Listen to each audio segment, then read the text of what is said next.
We in? Hey everybody, welcome to Street Fight Radio. The stream is happening. It's been a surprise for both of us. We said at 9:30 we were going to shut it down and just do a regular show, and lo and behold, 9:29 our call computer came back in. So you can get right in. There's nobody in there. We got one person. It's 614-655-3887. That's the number to dial if you want to call in and talk to us. I'm Brett. He's Brian. We have regular guests, Josh, username Joshua from Twitter, in the studio as well. Hey, friends. And to let you know, if you didn't know, we're going to be in the Midwest in just a week from now. We're going to be in Indianapolis, Indiana on Monday, August 26th. Hamtramck, or otherwise called Detroit by those people, on Tuesday, August 27th. Chicago at the Hideout, Friday, August 30th. We're going to be performing live with Struggle Session. That's Leslie Lee III and Jack Allison. We love them and think they're great on stage. We had Jack in Los Angeles and Leslie in New York, so I can't wait to see them combined in Chicago. This is also the first time that Brian and I will be going to Detroit. We did a little show in Indianapolis a few years back at some workers' rights center. So now we got a theater gig, and we need y'all to come out, show up. You can find all the information by going to streetfightradio.com. On the front, on the left-hand side, there's going to be the newest show. On the right-hand side is going to be a link to the post with all that info. Secondly, we have a whole bunch of shirts that we need to get rid of because they are making my bank account go to almost zero. So the Guys Gals Non-Binary Pal shirt, if you pre-ordered it, it's in the mail. They all got mailed on Friday, so that they will be hitting your doorstep Monday through Friday. And international people who normally get left behind and get their shit 7 months late, those also went out as well. I have a new shipping system. It's easy to send. I'm holding mine now, and I can tell you it is spectacular. I was going to hold it up, but I don't have a camera tonight, so Brett is doing it. It's a buttery soft, union-made, union-printed, good-ass shirt. Says Guys, Gals, and Non-Binary Pals. And we also have the Hellfire Congregation shirts as well. Head over to store.streetfightradio.com to pick those up. You won't regret it. These are some of the finest shirts that we've made so far, but I really, really got to get them out of the door. I'll even throw in a free zine. Any shirt bought from now until I don't do it anymore. Free zine. You'll throw all your other shirts away. They'll feel like barbed wire on your skin compared to these quality Street Fight shirts. And I've heard that people already have asked to be in selfies just for wearing them. Someone on the street stopped them and said, "Hey, I love your shirt. Will you do a selfie with me?" So they're spreading the mess across the U.S. very well so far. Our propaganda campaign continues. Eventually, we rise up against all global powers and create a horizontally organized workers' party. You ready to do this, Brian? I'm here, and Perfect. I'm ready to do the thing. Oh, no. My wife is sending me something from Facebook Market. Oh, never mind. I don't care about that. It's a weight bench. Hint. Okay. I'm already very powerful, so... She wants you to get a weight bench? She did just send me Hint. link to a Facebook Marketplace thing for a bench with a 100-pound weight set for $40. But That's a good deal. I mean, I can live. 100's probably not enough for me. I probably need 300 to 500. Okay, sure. 2019, we're turning Murder Brian into Swole Brian. Just a powerful man. I'm very Yoked strong. Brian. Yeah, man, that was crazy with that computer. Like, we got here, the usual. I got here about a half hour early. The computer was loading up updates at like 100%. It was at 100. We decided to reboot it. It was at 100%. And then we turned it off twice and turned it back on. It was still at 100%. And then we said, okay, if this thing isn't working by 9:30, we're not taking calls. We're just doing a regular show. And at 9:29, the computer turned on. That is a phone miracle. Yeah. I would say. We had to get back. We had to hear from the people. Unfortunately, we've only got one person on the line right now, so this has never happened before. But Well- this is prime time to call in. This is good. I mean, we can talk. We usually let it build up though too. We usually spend 15 minutes yakking. Yeah, we're gonna talk. We're gonna have a little time over here. Come over to the what's that thing he says in Die Hard? Come over to the cars. When he's climbing in the thing.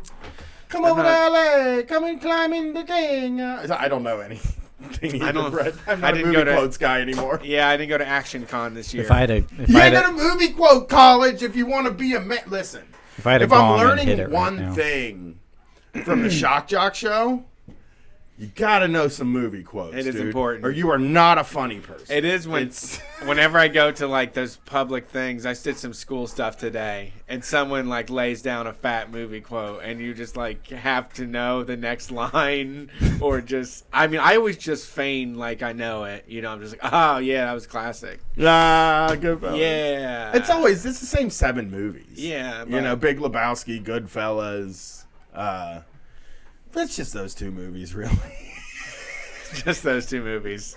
Yeah, pretty much. It is. It's what it feels like the whole world. Die Hard guy like you though, you like to quote Not Die a Hard. Die a Hard lot. guys, though. Yeah. I mean, I don't like Die. Well, I do.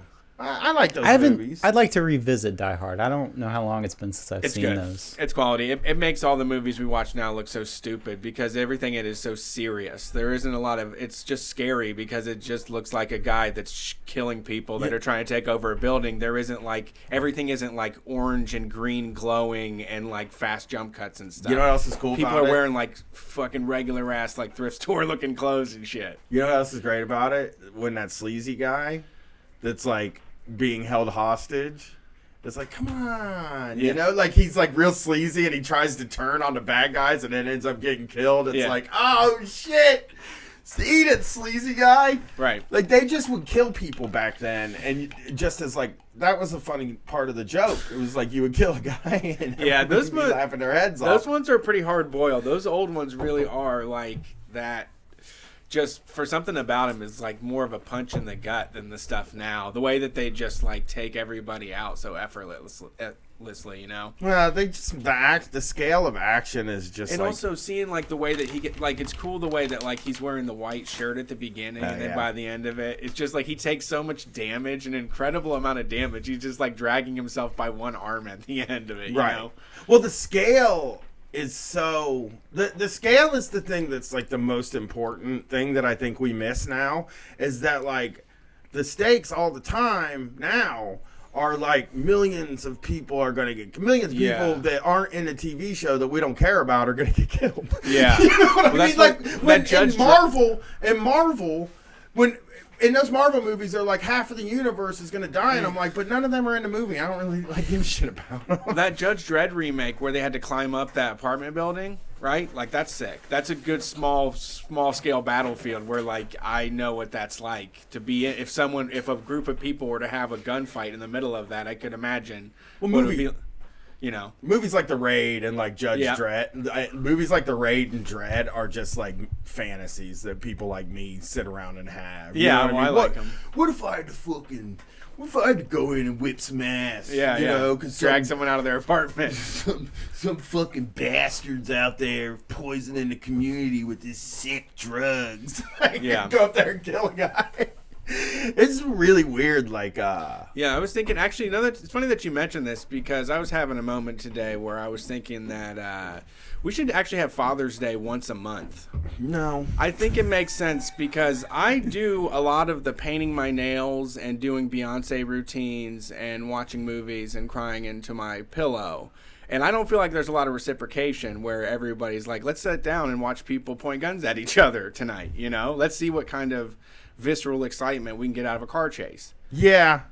I mean, it is odd that not enough people. I don't know. Like, you really do want, like, that's why that the Quentin Tarantino movie went, like, so wild out there. Because it's just, like, a semblance of a movie for adults. Well, man, People were no. like, oh, well, men, adult Yeah. men.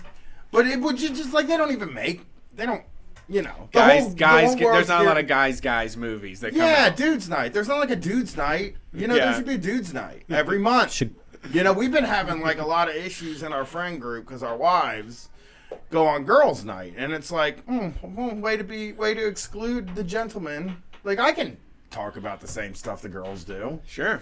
I fucking know all Yeah, but kinds of shit about being a woman. Society, though. Yeah, I not that I know about being, but what are they talking about that me and you can't be there? Stuff that you would totally not be interested in, usually on your phone. Yeah, but you could be there. This is your Totally. job, and you were on the phone for like the first couple minutes of this show. We got a even. phone here again in a few minutes, but Yeah, you could definitely go there and be on your phone with them. but you could talk to them. Then Sure. why aren't you there? know? I don't know. I feel like they can have some space to go do their thing if they want. That's all we gotta do. I mean, now we're trying to plan boys' night, and then everybody was like, except for Brett, who is the one holdout. Everybody's like, "Oh, the Sheer Mag concert. It's a good boys' night because it's on a Thursday. We'll all go see Sheer Mag together." But Everybody wanted to do that? yeah, but you said no. Oh, I didn't know I said that. Not like you just. But here's the problem with it. I've already bought my wife a ticket to Sheer Mag, so now So what are you trying to do? Kick her out? here's the thing. Now, of all the guys, I'm going to be the one to bring my wife. Like, the most macho guy that we hang out with Sure. is going to be the one who brings his wife to guys' night. Yeah. This seems unfair. That's Yeah, you played yourself. I'm macho. I'm the most testosterone out of all of us, and like just the most powerful. Just Yeah. I think at base level. I would just like to go and throw a grenade. Like Right. go to a place where Nobody we could wants throw to. a We grenade. have problems with our friends who they don't want to like. weapons. Shooting guns is violence, which is fine. Hey, you know, if you don't want to shoot a gun, I'm okay with that. That's fine. And there with was me. a protest, and then they were all like, "Why do the guys have to do stereotypical stuff?" I was like, "Well, I mean, it's a yin and yang thing. Like women create, men destroy. Right. We have to practice our destruction." Well, they didn't want to go to the casino either because they were like, that's just wasting money. So let me tell you a little story about the casino. I might have went to the casino last Oh night. no! Don't do that. I know. I posted on Twitter and everybody was like, "Go home, Brian. You're not supposed to be at the casino." I was Yeah. with my wife though. Oh well, that's fine. Oh yeah, that's fine. And we took out $100. Okay. We went to the casino. I lost all my money. Okay. And then asked for some of hers. Okay. But she won $26. She doubled her money. Okay. Here's the deal. I lost $80, but she won $26. There you go. So we spent about $60 night out, you know? that's What are not you gonna- bad. That's fun. It's fine. There's nothing more exhilarating than If you- having a little ball telling you win money or not. It is the anger I feel it the whole time. I'm like sitting at the casino next to my wife. I'm like, this fucking place is cursed. This fucking is the worst luck place I've ever been to. I've never lost so many times. I've ever been to like another casino in Vegas. Yeah. When we just went there. But I'm like acting like, and then I also put money on craps. That dice game that bounces. Yeah. You know what I'm that's talking fun. about? I don't Yeah. think that's craps, but I think it's a dice game that bounces, where the dice bounce. You know Yes, what I'm talking craps. about? So I went and put money on that, but I didn't like. You didn't know if you were I winning had or no not. idea, so I just went boom and put my didn't win. Okay. Like, I was just kind of figuring, like, what if I put my chip on this and I win, and it's some big payout? You know what Yeah, I'm that saying? makes sense. That's what I was You like, thought you're like, I'm going to get blind luck going here. Just dumb luck. yeah, and like Sometimes a big you got to payout. shoot for dumb luck. Yeah. Yeah, not like a double, you know? And then I was up $40 at one point, but then I was like, Katie, check it out. I'm going to bet $40 on this one. This is like all house money. Yeah. And then boom, lost it all. Fucking. Then I said, I handed her $40. I had $40. I lost my $40, and I said, "Hey, can I get your other?" She was like, "I only put 20 in." I'm like, "Can I get your other 20 then?"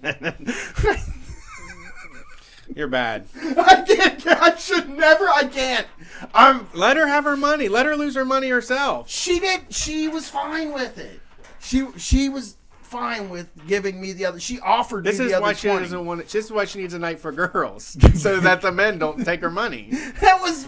Listen, I ain't got a problem. I don't think I'm good at gambling. Yeah, I agree. I don't. Also, So I mean, good again. Losing is still you can lose in a good way. yeah. Like like you said, 60. If you were there for 3 hours and I was there for an hour. ugh, $60 an hour is steep.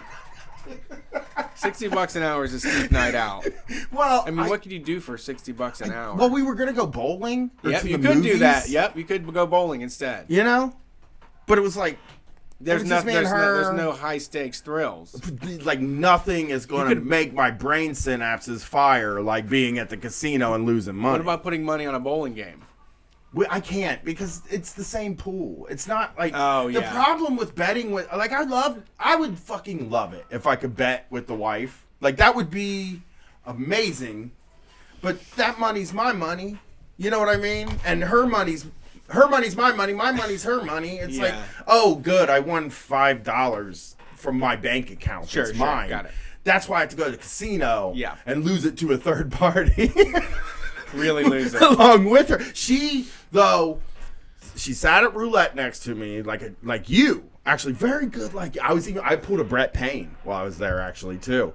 At one point, I got so mad that I cashed out and just stood behind her and said, "Oh, you're doing really good. You're doing really good." Because that's what you did to me in Vegas a lot. Sometimes when I was like winning, Brett was losing, he would cash out and stand behind me and be like, "Oh, you're doing great, man. That's really going well." That's a huge drag, vibes-wise, if the person that's not gambling is obviously not having a good time. He was having a good time. Brett that's likes to fine, watch then. people gamble. He doesn't Yeah. care if they're losing or winning. I wanted to go with you guys when I didn't go with you guys, but when we were all up in Cleveland for your show, and you had shot your wad the day before, and I went with my friends, and they went to go eat, and then they just sat there and watched me play blackjack. Yeah. I was like, I didn't know you didn't. And they said, well, you wanted to go. And I was like, I don't want you to just sit here and stare at me while I play blackjack. No, you're looking for other people that have the habit. Like, I wanted to go with. Like, do you want to go? And I wanted to lose go money with next you to me? guys. Yeah, like. Are you willing to watch me freak out and be weird? Because it is funny, like the way that just everything. As soon as the button goes, just the tense when the way you wipe your hands on your pants, just All night that last slow night. wipe, like. Here it goes. You know what I do a lot? I was Everybody we did on the Southern Tour was the worst gamblers. Everything. I mean, they would have bet on anything. They would have bet on the fucking sunrise in the morning. They were. That Southern tour was Tom and the Sams. I can't believe we didn't go to a casino because I had so much cash too. Yeah, they were gambling actually in the house in Florida. They played poker. They woke up and played poker until the show Over breakfast. for breakfast to bet. But I sit there and I think oh, it's possible that I could pay my rent. You know what could happen here? I could win so much money, I pay my rent. It's worth my time to be here. But never gonna. I can't. I will gamble somewhere else. That casino, done. I might go bet on horses maybe or go to the Racino. I'm done. The Hollywood Casino in Columbus, Ohio is cursed. Here's another reason. Jamie Johnson's playing there when we're in Chicago. Okay. It's like that's a curse. Like I want to see Jamie Johnson. I would go to the casino to see Jamie Johnson. Right. You know? But not when I'm here. It's cursed. That whole place. I have won maybe 3 games of roulette there. Every other game I've lost. Yeah, that's bad luck. Yeah. All the right. wife won 26 off of a slot machine. That's how she ended up coming out on top. You ready to do this? Yeah. And also, don't yell at us for the heteronormity stuff. We locked ourselves in those chains, and you should be free from them. Yeah, please be free from them. Let's see who's on the line here first. Thank you for calling Street Fight. Who are we talking to? Hi, it's Rachel. Hi, Rachel. How are For the you? record. Oh, I'm fucking fabulous. I spent all of my day doing DSA and anti-racist stuff, so I'm just, cramming it all in there. Are you? Yeah, you DSA anti-racist stuff. Now you're calling us. So Yeah. that's a pretty I'm exciting really, day. hitting all of my notes. Where are you at, if you don't mind me asking? So I am in Atlanta, just outside of it, actually. Although my whole entire family is from Akron, Canton, so please send me Swenson's. See, we just got Swenson's here. It's not like in Columbus. So for people that are listening, Swenson's is an Ohio thing. It's undeniably an Ohio place. It's burgers and stuff. It's a drive-in. But they just opened the first one. They do this magical thing. Yeah, they just opened the first one in Columbus last year. So it's kind of like people in Columbus don't even really know Swenson's. It might not even be successful. Is that the one where Rachel. they sprint to your car? Yeah. There's a chance They do, but also the burgers are like, they have like cinnamon in them or something. It's some like really totally out there spice that they put in it, and then they like dash it to your car like it's gonna like catch on fire if they don't get it to you quickly enough. the running stuff is like for Street Fight. I would imagine for a Street Fight fan, at least, it's like very like it's a weird feeling because like when they run to my car, and like the way that they run and kind of the way that they're like kind of at your service, I'm always like, buddy, you can just, you can walk as slow as you want with mine. Like I don't have like an expectation of running, but they probably want to run. It's probably. Like, I could see myself as a teen being, well, no. I was going to say I could see myself as a teen being there and being like, oh, I'm getting in shape. I'm running all day. But no, I definitely wouldn't have done that. Do it for money, dude. Love of money, right? More cars, more money, more tips, Yeah. right? So, what was going on today? Were you at a protest in Atlanta, or you're just doing DSA stuff in Atlanta? Yeah, we were doing, well, so the first thing I did today was participating in the anti-racist protest that DSA sort of co-sponsored, Metro Atlanta DSA specifically co-sponsored. And then after that, we were doing sort of a strategy meeting for, where do we go from here? And now that we just hosted the DSA convention and, have all of this attention, and what do we do with the sort of momentum that we're trying to keep going, basically. How was hosting it? Was that cool? Or was it stressful? Yes, both. So, obviously, pulling something like that off is a huge deal. A lot of people from Metro Atlanta DSA pretty much stopped everything else we were doing to make sure that it went off. I didn't actually contribute nearly as much as some people did, so I don't want to act like I'm taking credit for it. But that part was really stressful. Getting to have the spotlight on us and really bring attention to what we're doing down here, and getting to meet everybody who came in as a delegate was awesome. And it was really, really cool to participate in that process. So it was fun and stressful. The last 2 years, or me and Brett have been at in the city of the last two conventions, because we've been, and people are generally very nice, and they get stressed out on the floor or whatever, but anytime you get a bunch of people together, there's going to be arguments, there's going to be all that stuff. I don't think it's the worst thing in the world that there were a lot of disagreements, and it seems like it's still a relatively healthy organization. There's still a lot of people in it, It's it felt like I don't know. It felt like there was momentum there, and it felt like you got everybody's working hard on next steps and stuff, and the local DSA chapters have been doing a lot of pretty there's a lot of radical stuff happening. Tenant strikes and stuff like that are very cool. Yeah, there's so much energy behind the movement right now, especially here after hosting.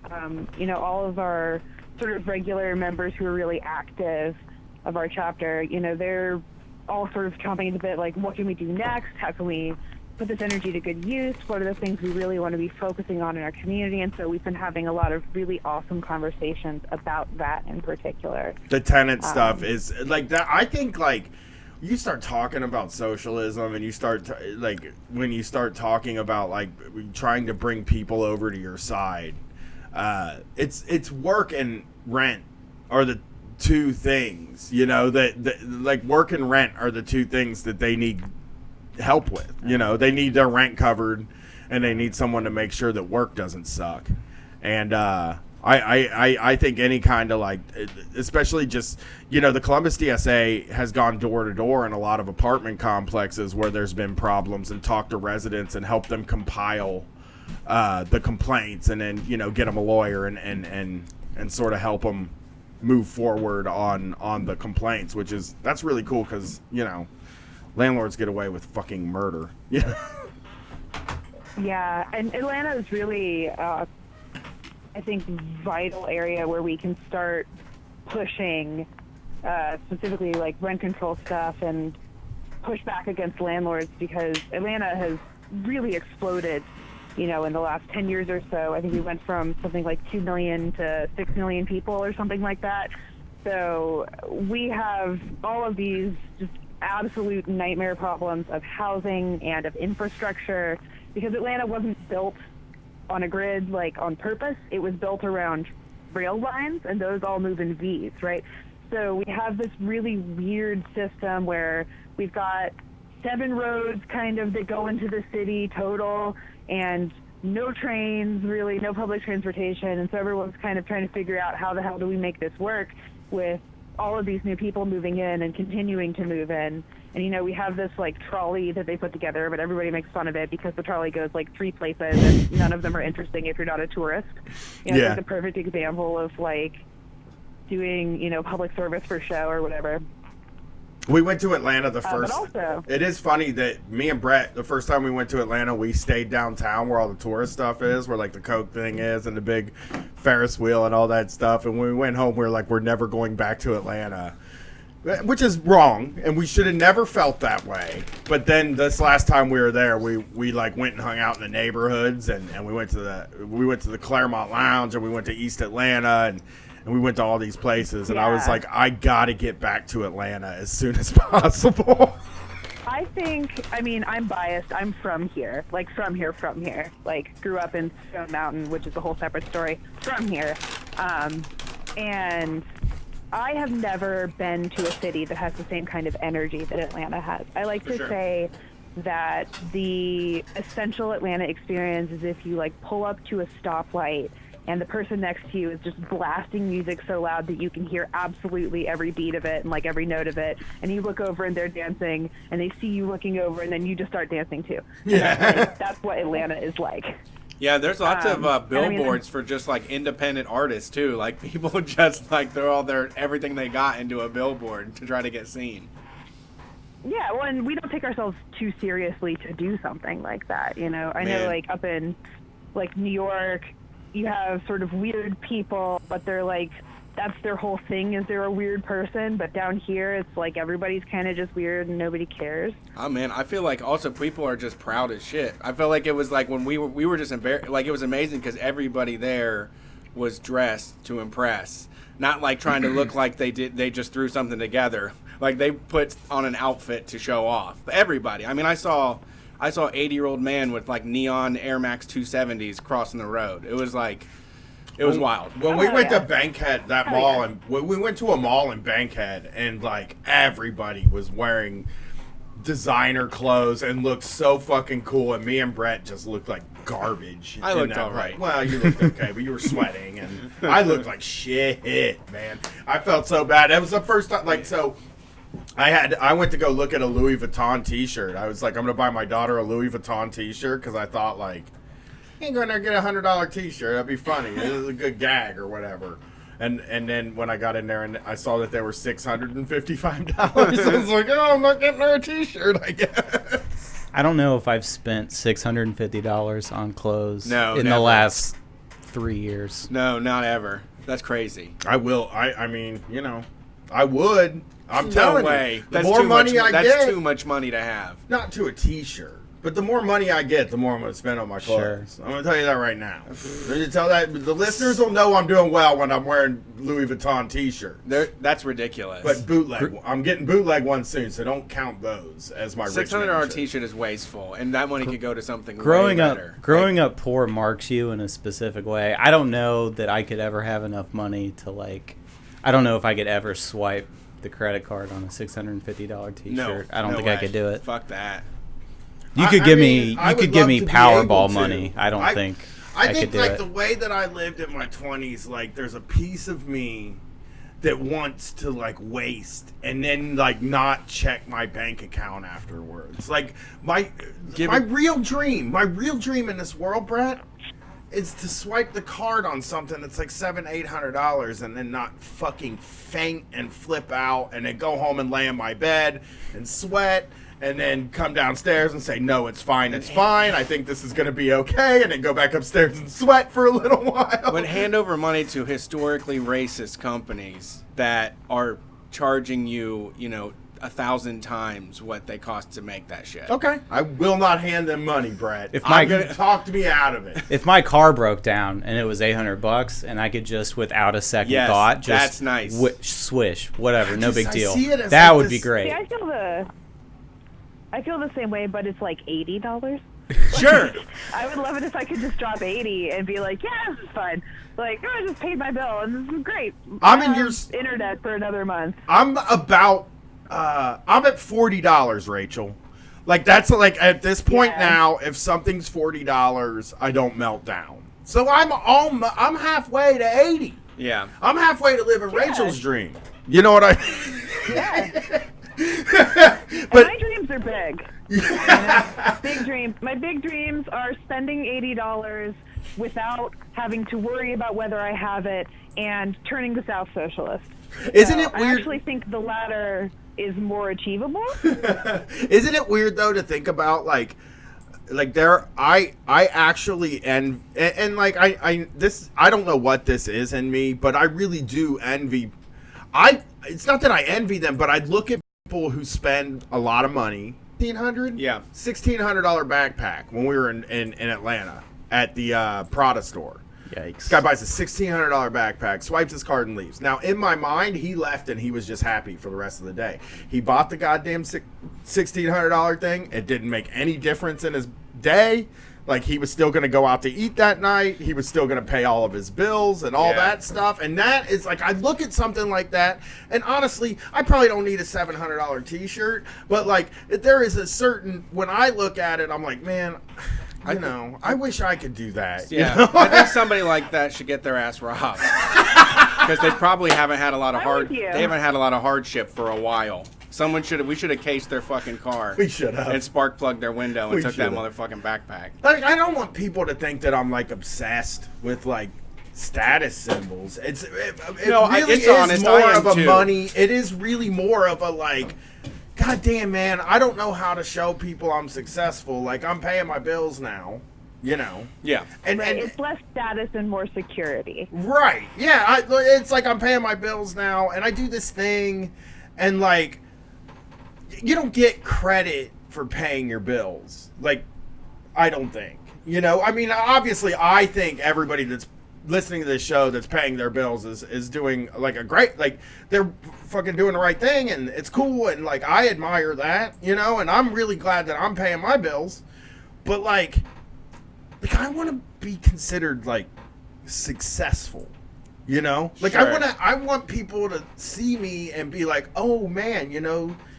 This guy like Yeah. made something out of his And life. this is how broke people who stay broke forever spend it on designer clothing. Because you can't buy your way I mean, into that's- wealth. That's definitely a status thing. If you want people to look at you and be like, that guy's successful, that's definitely status, my dude. You don't think? Do you think about that, Rachel, at all? Do you have like a thing in your mind where you're like, I would like people to look at me and know that I made something out of my life? I want people to look at me and think that I am good. You know, that I am a good, kind person who is curious and who is making the world a better place. And honestly, like, beyond the people who directly interact with me, I don't really need it to be like a big platform. Although I say this, right, but I'm here on this podcast right now trying to raise, my platform so that I can get some more attention to organizing in the South. So, I mean, maybe I'm just a giant fucking hypocrite and lying to myself, right? But to me, like, the thing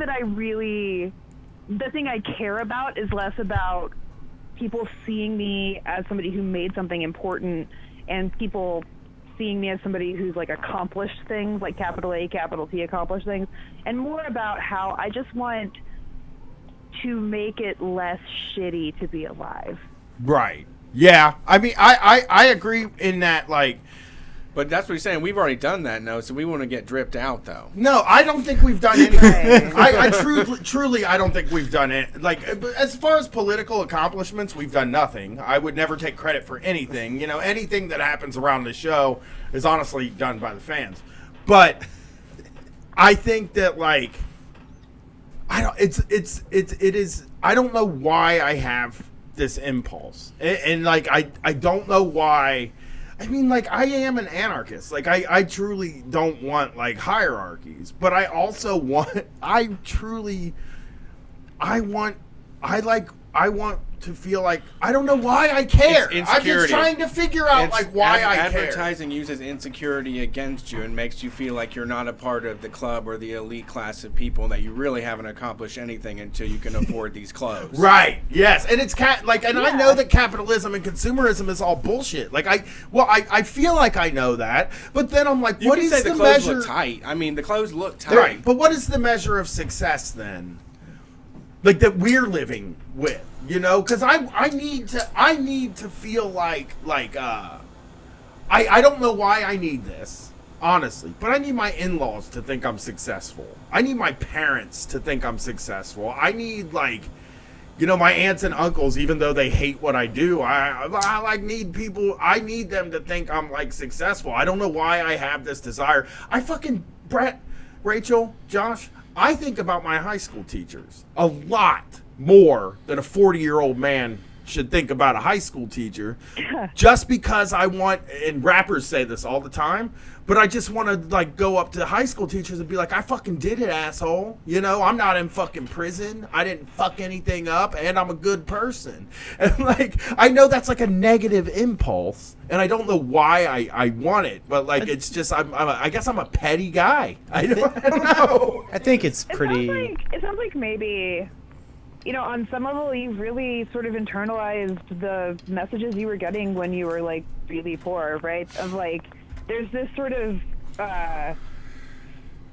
expectation or, you know, attitude people have, especially in the United States, against, you know, people who are working class and poor, you know, that they got that way because of some sort of like moral failing or constitutional inadequacy, right? That like they are in that position because they deserve it, right? And so it seems to me like maybe on some level what you're looking for is just like, hey, see, I didn't deserve it. Right. I'm not a good guy. I have like never really thought about the fact that like me and Brett sit here all the time and talk about how like, you know, a lot of people start on third base, but like you still don't think about people starting out on third base when you're just thinking about your place in the world. You know, like when I'm placing myself in the world, I don't think about the fact that fucking people, there are a lot of people on TV that started on third base. There are a lot of people that have more respect or more money than me that started on third base, or that their parents have more money, their parents have more connections. I mean, honestly, probably worked harder than me and when they were younger and shit like that. And like I know all that stuff like intellectually in my mind. I know all that stuff, but for some reason, when I'm laying in bed at night, and like I'm trying to think of like what I've done in my life, or what I've done with my time here, and like, am I like a good husband to like? Am I like a good husband? Have I like? Did I take advantage of a kind person by going to college? You see what I'm saying? Like, did I take advantage? I mean, I do. It's like a huge vein. There's like so much there. Right? Yeah. I think the truth is, like, nobody really deserves what they were born into, and nobody really Yes. deserves anybody, right? Like, we all just sort of luck into it anyway. So I don't know if it's necessarily a bad thing that you're looking at it and you're wondering, like, Well, do I deserve this? Because the answer is no, you don't. Nobody deserves it. Yeah. right? The whole- Like, and that's okay. It's okay that you don't deserve it because nobody deserves it. Yeah, and everything is literally the narrative that you're telling yourself at that moment. So if you just don't worry about where you came from and where you're at right now, and think about your access to food and security and your ability to family to get and be provided for things that were maybe harder at earlier times, or that you know other people go without, I think the satisfaction from that kind of stuff is cool for me. And to have like a piece of clothing that came from like a listener that made it is worth more than $700, or from like a comedy show you're wearing from a place that we sold out in Philadelphia, and that's like, that has real status to it. That's a shirt that you actually earned, that someone can't just go and buy. Yeah. You know, that says that they're in the club. So you just have to really change the interaction with things, and soak up everything you can with where you're at, you know? Yeah. Because, me and you are both doing this till we die. So as long as we can be a little bit fly and keep it rolling and not like be, doing this out of the back of a fucking vehicle, I'm tickled fucking pink right now. Sure. I couldn't be asking for anything better. But I'm also miserable at the same time because of mental illness. Yeah. But Rachel, do you have anything that you can direct people to before we hang up? We want to make sure that is there anything people can help you with? What can people do for the Metro Atlanta DSA? Well, so one thing you can always do is just send Metro Atlanta DSA money. We love money, and we need that very badly. yeah, it's great. Another thing you can do sort of more for me personally is if you think I am funny and or interesting, we are actually, me and a couple of Metro Atlanta DSA people are launching our podcast this week. You can follow us on Twitter at RedClayPod. It's a picture, it's like orange, and it says something about us being dumb. I don't know, Brandon made it, not me. And if you want to follow me in particular, it is Reach Rachel Kahn. That's RACHELKAHN. And, if you get really confused, there was like a Guardian article, and I was in it because I'm madder and I'm somebody now. And it's like the spelling's in there too. So, you can look there too. Whatever, just whatever. Well, thank you for Tell me calling. how cool I am on Twitter. I will. I just followed you. So thank you for calling in. Oh, fabulous. Well, Yeah. thank you. And thank you for having me. Check your fucking notifications because there's a Murder Brian in there. Nice. And I somebody's gonna yell that. at you later on and be like, "Why are you, this guy's following you?" Yeah, What a yeah. scumbag. No, I'm kidding. Have a good night, Rachel. I Thank mean, you for calling honestly, in. between us, I'm the bigger scumbag. So, and thank you for having me. Thank you. Y'all have a good night. You too. Good night. But do you think it is an odd thing that like me and you come on the show almost weekly and fucking claim to be able to see through all the bullshit, but have like internalized like all the bullshit. You know what I mean? I think it's you can still have things that upset you, and you can understand what the thought is in your head. You can understand where it's coming from, and you can rationalize it away and strip it of all its meaning. But it sucks, but that's not enough to necessarily make you feel better about it. Yeah, I mean, like, I don't know. I have the same thing where, I want to have cool shit. I've actually I bought a pair. Here's the thing. I was looking to buy a pair of sunglasses, and there was this company that makes these goofy, like, pro wrestler looking sunglasses, and I don't want to send them business because the day I went to go buy them, they did a big America promotion with, boy. like, someone on a jet ski with, like, stars and stripes and all that, and I was like, why am I going to give this fucking company $100 when ever since I was a kid, I wanted a pair of Cazal sunglasses. That's like what all the rappers wore back in the 80s, and I've wanted them ever since I saw Run DMC wearing them. And so I went and bought those. I found some on eBay for $100. So I said my next big purchase is going to be one of Ric Flair's Rolexes. So I'm just going to buy all the old vintage fly shit from the 80s is my plan, to just get it all secondhand. I'll get a nice 86 Cadillac. 84. I remember with the watching wire rims. I remember watching MTV Cribs when I was like 9 or 10. Yeah. And going to bed and just being sick. Like when I was dumped for the first time, when I got my heart broken, it was that same kind of like gross feeling in my chest and my stomach, just because we were poor. We were never destitute necessarily. Like I remember my mom's car got repoed. We were kind of like in that zone, and it got slightly better as I got older. But we were broke, and I remember it just hurt to like see this like coziness and this wealth. Yeah. And I think that does something to you psychologically, and maybe it doesn't go away. That's like a motivator for me, because I was big into I didn't get a decent amount of school clothes money in high school, enough to buy shit like the jeans and clothes I wanted.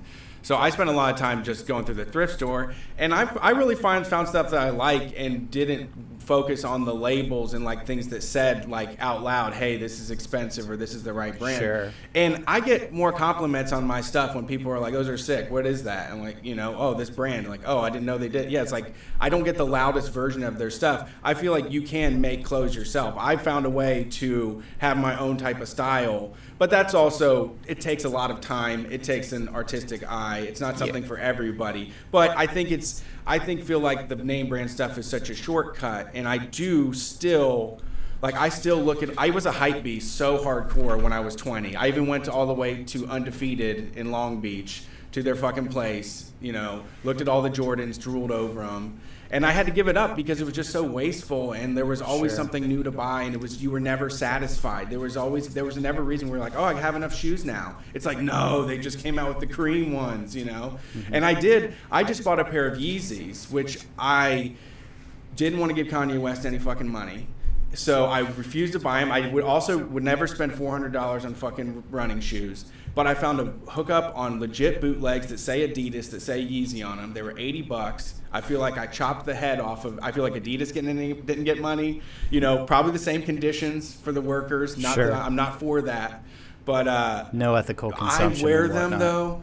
I fucking love them, dude. I wore them to a concert, and I just felt like I was walking on air. It was like being like a kid again. It was like first day of school for me. I just felt like the coolest fucking person. Someone like gave me fucking handshakes that I liked them. That shit. Just people point them out. People are just so into it, and it is hard to. It's for such like an attention starved person like me. It's hard to give that up. Yeah. But I do like to look. I do want to look nice. I do want to look. I want to have a style. I want to have that. But I can make it work for way less money. I feel like the people that are addicted to designer look like clowns, and Supreme is clownish, and Like, when I saw back to the Crips thing, like I didn't want when I saw Missy Elliott's mansion and her cars and her pool and stuff. Like I didn't want the mansion. I just saw like, my mom is pissed off all the time. Yeah. Because there's bills and she's just constantly miserable. Because, Yeah. You know what I mean? Like she's probably not yelling about the phone bill, Missy Elliott. Yeah. I doubt that's that's not happening. And I think when you really scale all the way back and you look at like the podcaster lifestyle, the starving artist, where like I'm making as much as I did when I was a social media manager for an internet startup, and I'm so fucking comfortable. And that I feel guilty about it, So I don't know how much more what I would get. I would just buy more bootleg shoes, I would just buy frivolous camping equipment.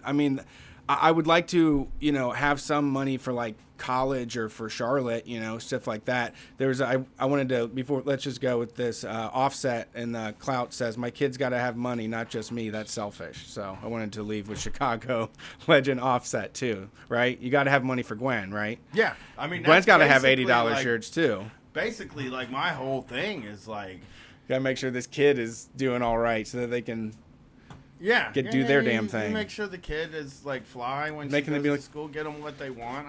They could be the next Mark Duplass. It's been a weird week. She's just started high school, so Yeah, we'll get into that later, maybe. some Let's calls, get man. on the phones.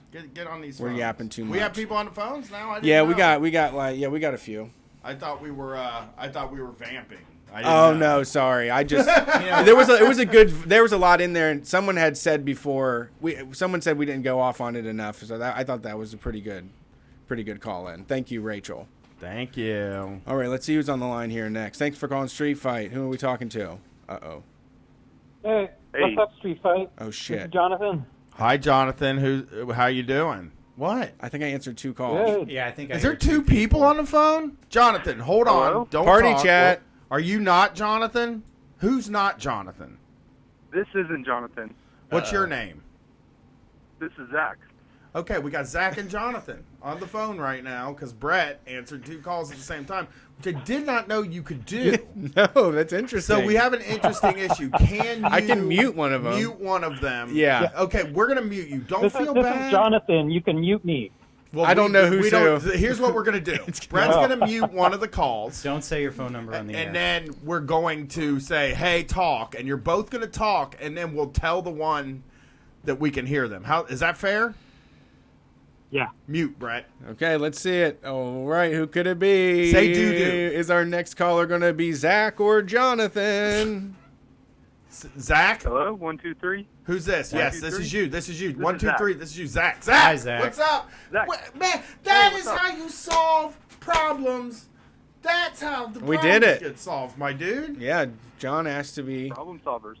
muted. Yeah. I mean, things are gonna happen, and things are gonna happen, and that's the way it is. Things will never be the same. Yeah, yeah. How's it going, Zach? What's going on tonight? Hey, not much. Just chilling, listening to the show. Decided to try and call in for once. Saw you guys in Nashville, which rocked.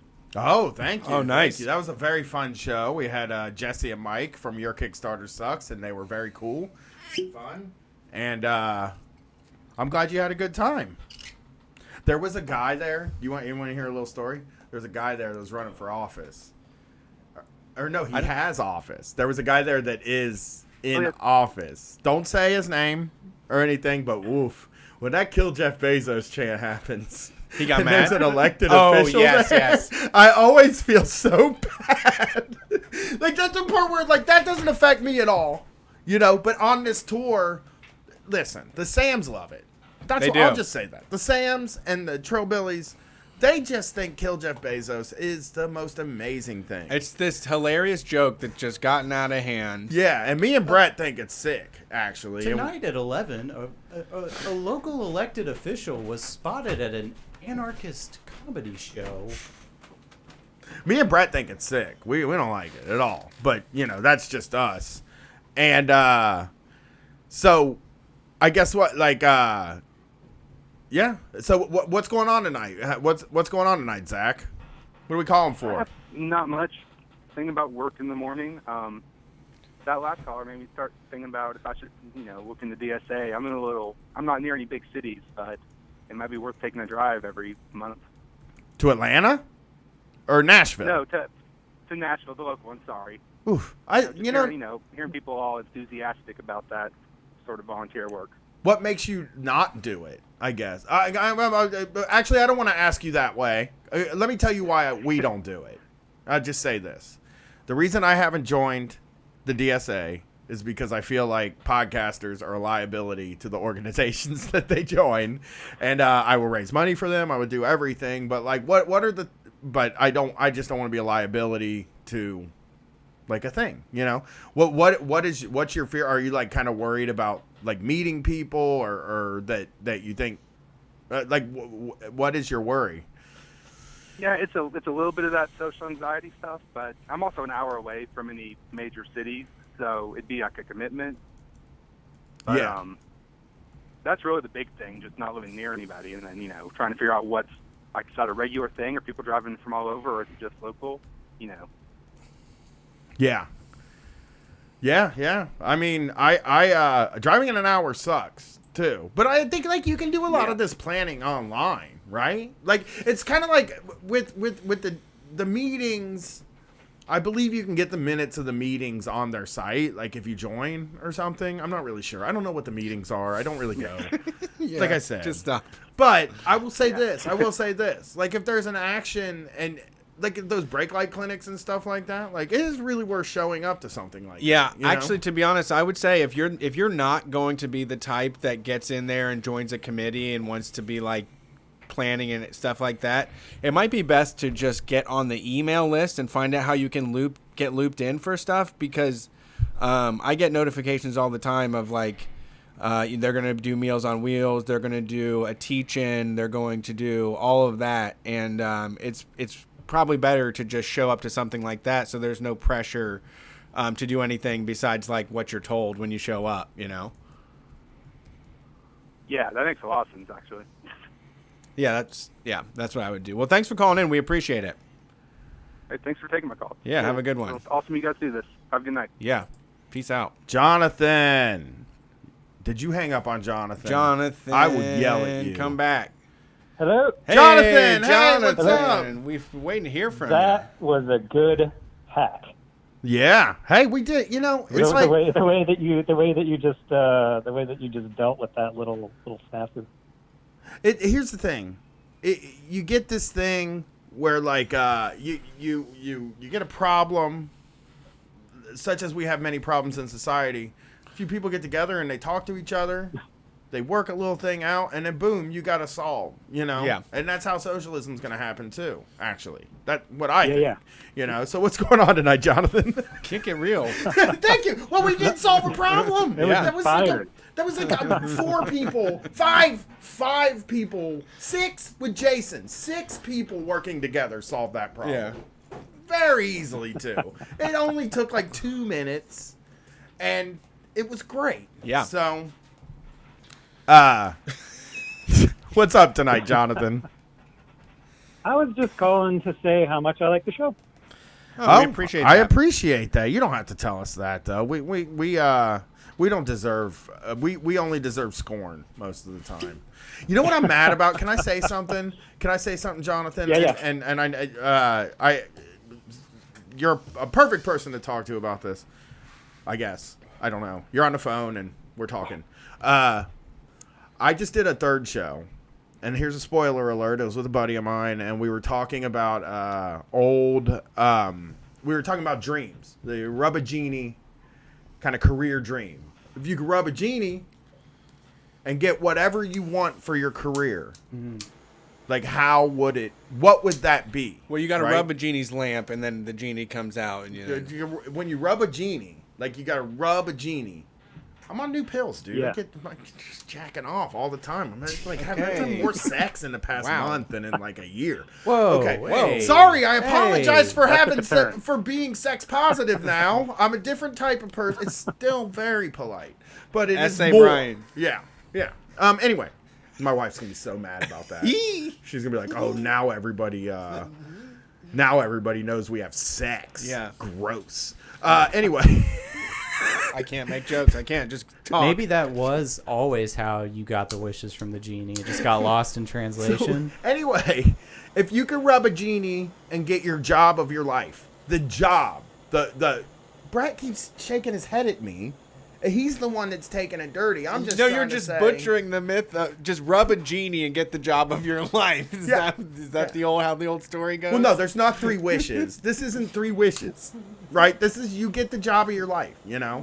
Jonathan, do you have a job that you would like to have? Or, yeah, you're Jonathan. Jonathan, do you have a job that you would like to have if you rubbed a genie?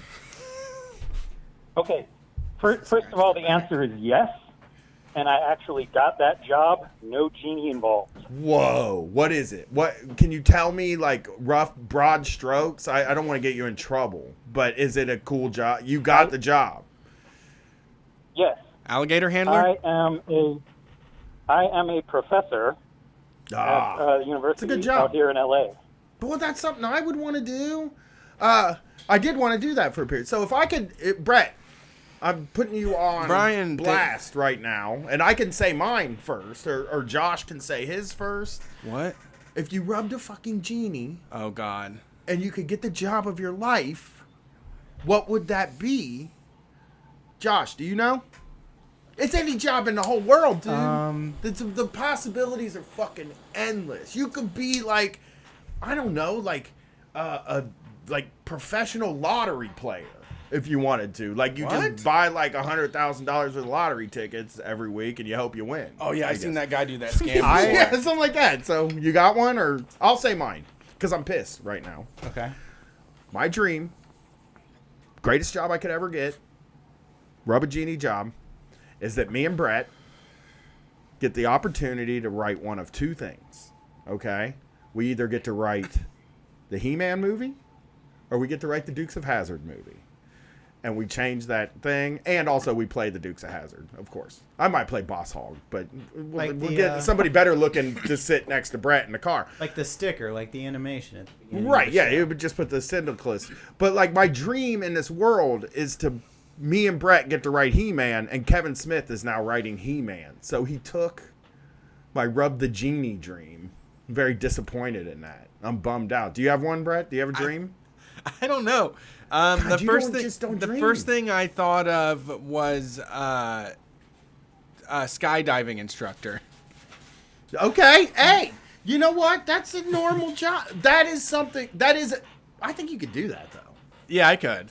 If I quit the show, I could probably spend the time to do it. This is a lot of work. Like, you're going to be dealing with a bunch of dipshits. Yeah, it's still. a lot of customer service. You know what I mean? It's mostly customer service with people that are going to act very weird because they're being pushed to the extreme. Yeah, yeah. I can't imagine doing something. But I would love to kick somebody out of a I fucking know. plane when they were like panicking. Like, I would just love to boot them right in the ass. Like, I can't imagine. Maybe I'll do that instead of this. You should.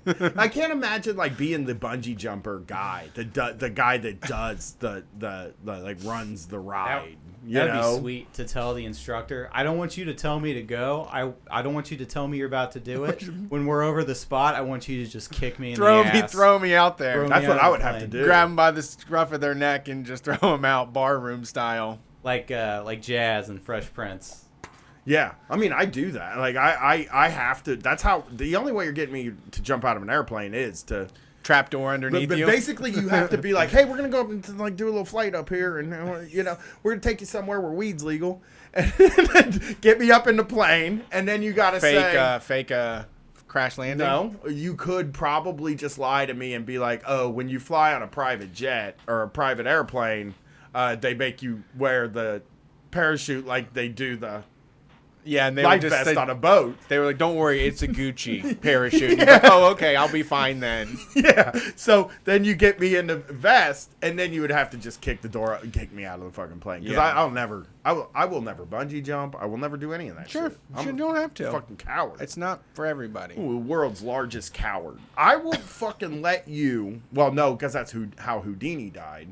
But like, I would rather like fight a person than like do a roller coaster or like bungee jump or jump out of an airplane. Like, I would rather, if I had to pick between the two, I would rather you just lock me in a cage and make me fight another person. I would What rather. if right next to a roller coaster, one of the thrill rides was like, really fight for 90 seconds? And they just put whoever is going to go in there for 90 seconds and you have to really fight. Like, it's going to be a real fight. I would do it. Some 16-year-old kid, hey, sir, you can't knee in the face. I always try to think of what I'm not a coward about, and that's it. It's just like, I can take pain. I'll take pain. Fine. It hurts. Whatever. I don't care. I've been in pain. I've broken bones. I've been punched. My ankles hurt every day. So like, it's kind of like, that's the only thing I'm not afraid of that normal people are afraid of. You know what I mean? Someone said the genie sucks ass. Okay. It's the job genie. That's just the job, You genie, scratch man. its back. It gives you a job. God, everybody's so mean to my genie. Yeah, this is some sort of like micro parable for how about if you like if you're kind to somebody else, they'll give you the job of your dreams. I'm not going to isn't get the it? right email. Right. That's really my plan. My plan is to just be a decent, friendly, polite person that always does what he can for his friends. Yeah. And then hopes that one of them makes it big. I say Yeah, that about my please. survival. That's when people start talking wanna- about doomsday prepping. I'm like, mine is just like people like to be around me, and Yeah, I'm we're just going to pretty- sharpen my social I'd love skills. to be I joked about like having a 5-year plan to become the Kato Kalin of the Street Fighter family, or like one of my friends wins the Powerball, and I'm just like his feng shui consultant. Like, I mean, if we ever decorate get the his office, house. Josh, if we ever get the office, you can sleep in the You can office. have a bed Yeah. at the office. We will let you sleep at the office if we ever get the if office. we can, yeah. But it's going to be very inconveniently located. Yeah, and I mean, if it's closer to the school than my house, then I'll you're not go going to wrong. want to get charged with what is stored in there either. Yeah. I mean, if we get an office, yeah, all Like, this. We have to ditch this. The box of drugs Yeah. has got to go in the office, you Yeah. know. Yeah, Jonathan, do you have anything else? I'm sorry that I what made about- you talk to the job Oh. genie.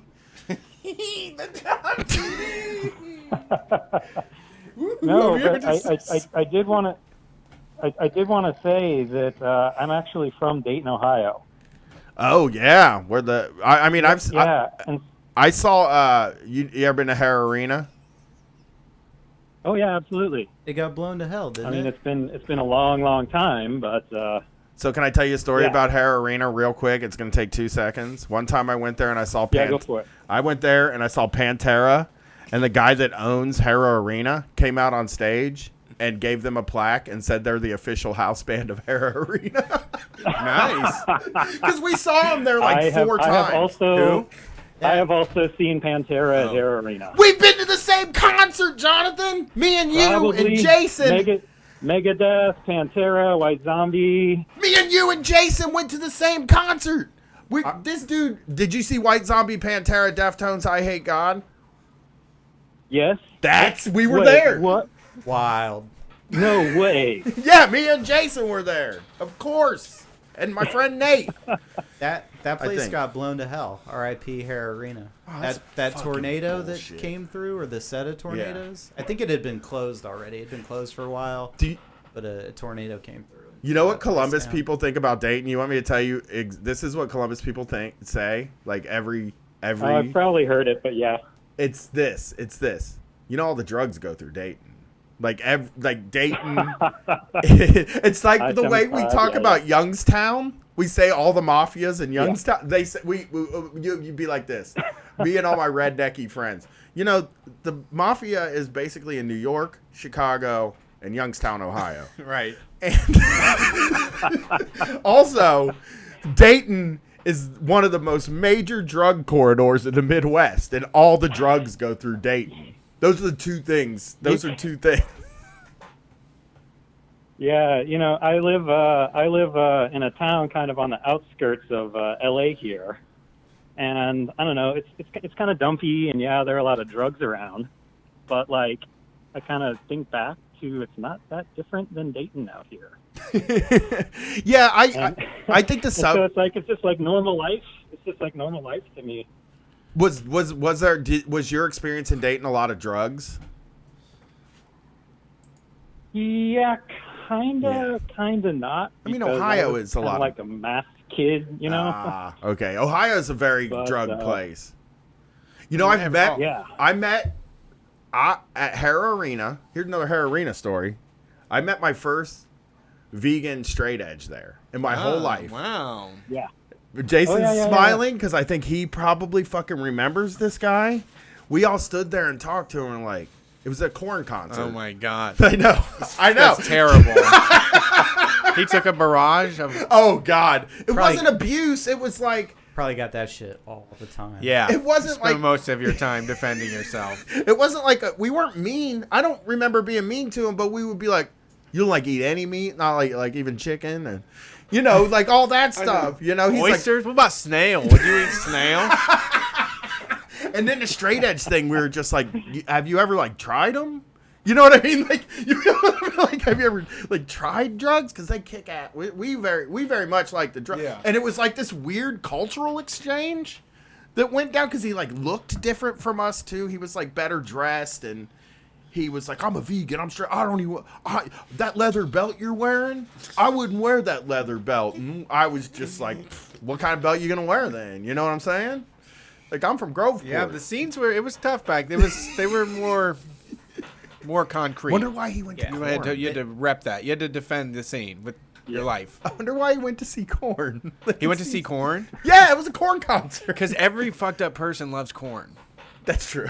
I went to that concert and I saw a fucked up person of every single stripe. I know. Crying their fucking eyes out with Jonathan Davis up there, man. That shit reaches across all race, colors, religions, and creeds. It does.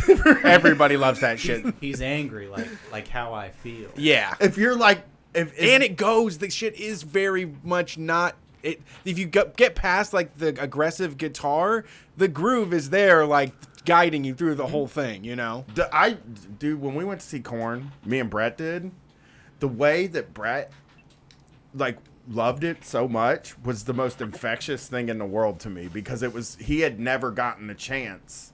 Did you have your hands up like people at church? Well, no, it is wild, dude, because it's like Some people did. Yeah, it is like a different, like, you know, you can put like ironic distance between you and the audience, or you can go like stand in the audience and be a part of the audience. And like me and Brett go to a lot of concerts.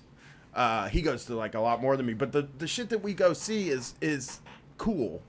Like I'm not saying Korn's not cool. I like Korn. I'm saying like that it's hip, like cool. We go see very cool acts where the people are kind of, you know, cool. Yeah. And like when you get to a concert like Korn at a fucking amphitheater in 2017, it's like a different audience. It's like a people that you're like never around. There's no irony there. It's not like a funny concert. Right. It's not like super. It's not like super cool people But- are at this show. You know. But I think the super cool music I go to see is always like difficult to enjoy in some sort of way, or like the most, praised artists, and they are like really setting you up for a good time because they do like a little 1 minute trance thing where there's like a bagpipe or wailing or something, and then all of a sudden it just fucking breaks loose, and then they simmer it down, and then you're just like up and down.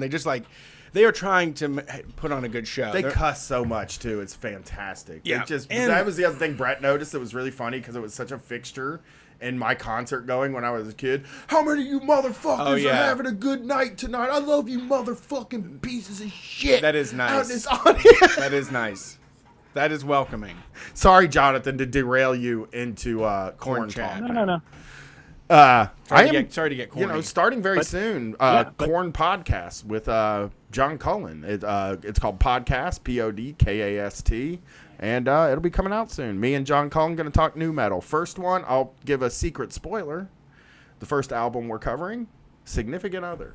Interesting. It was between that and the first Corn or Follow the Leader, because Significant Other feels like the important.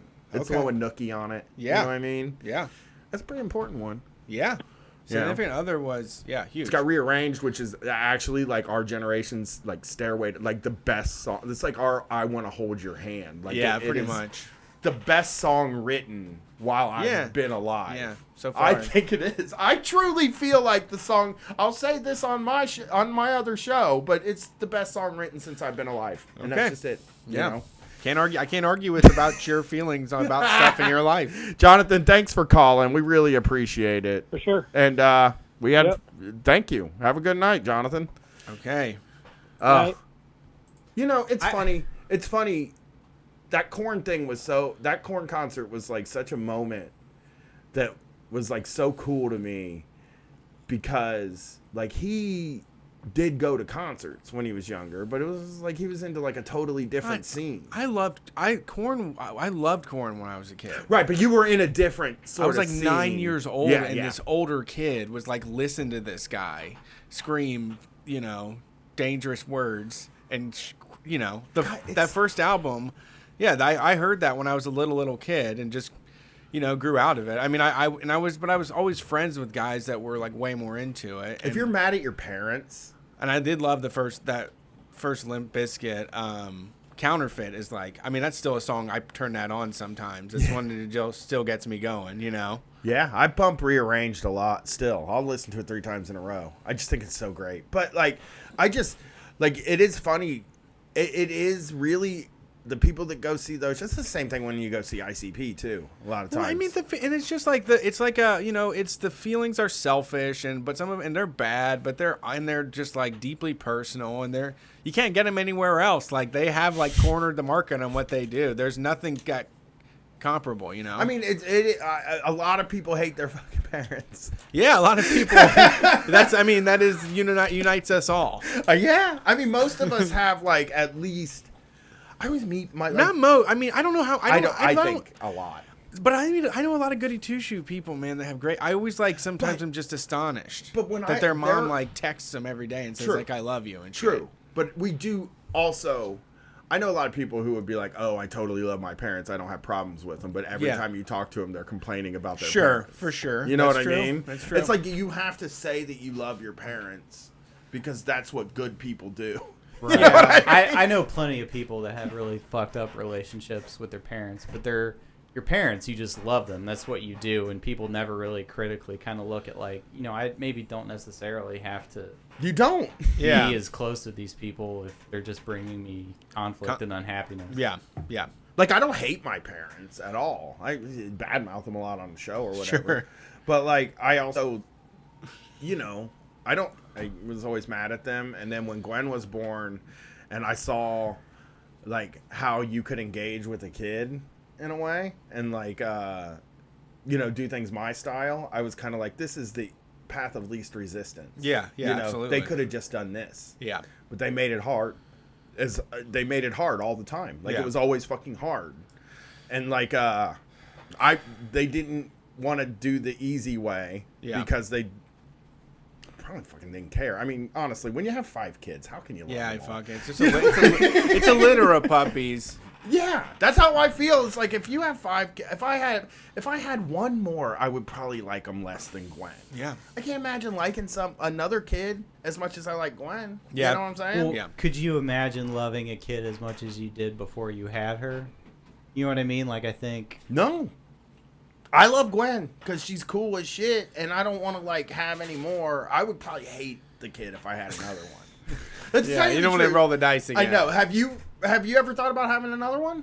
Yeah, for sure. You don't... See, for me, it's like, if another one is born, I'll fucking hate that kid because they will...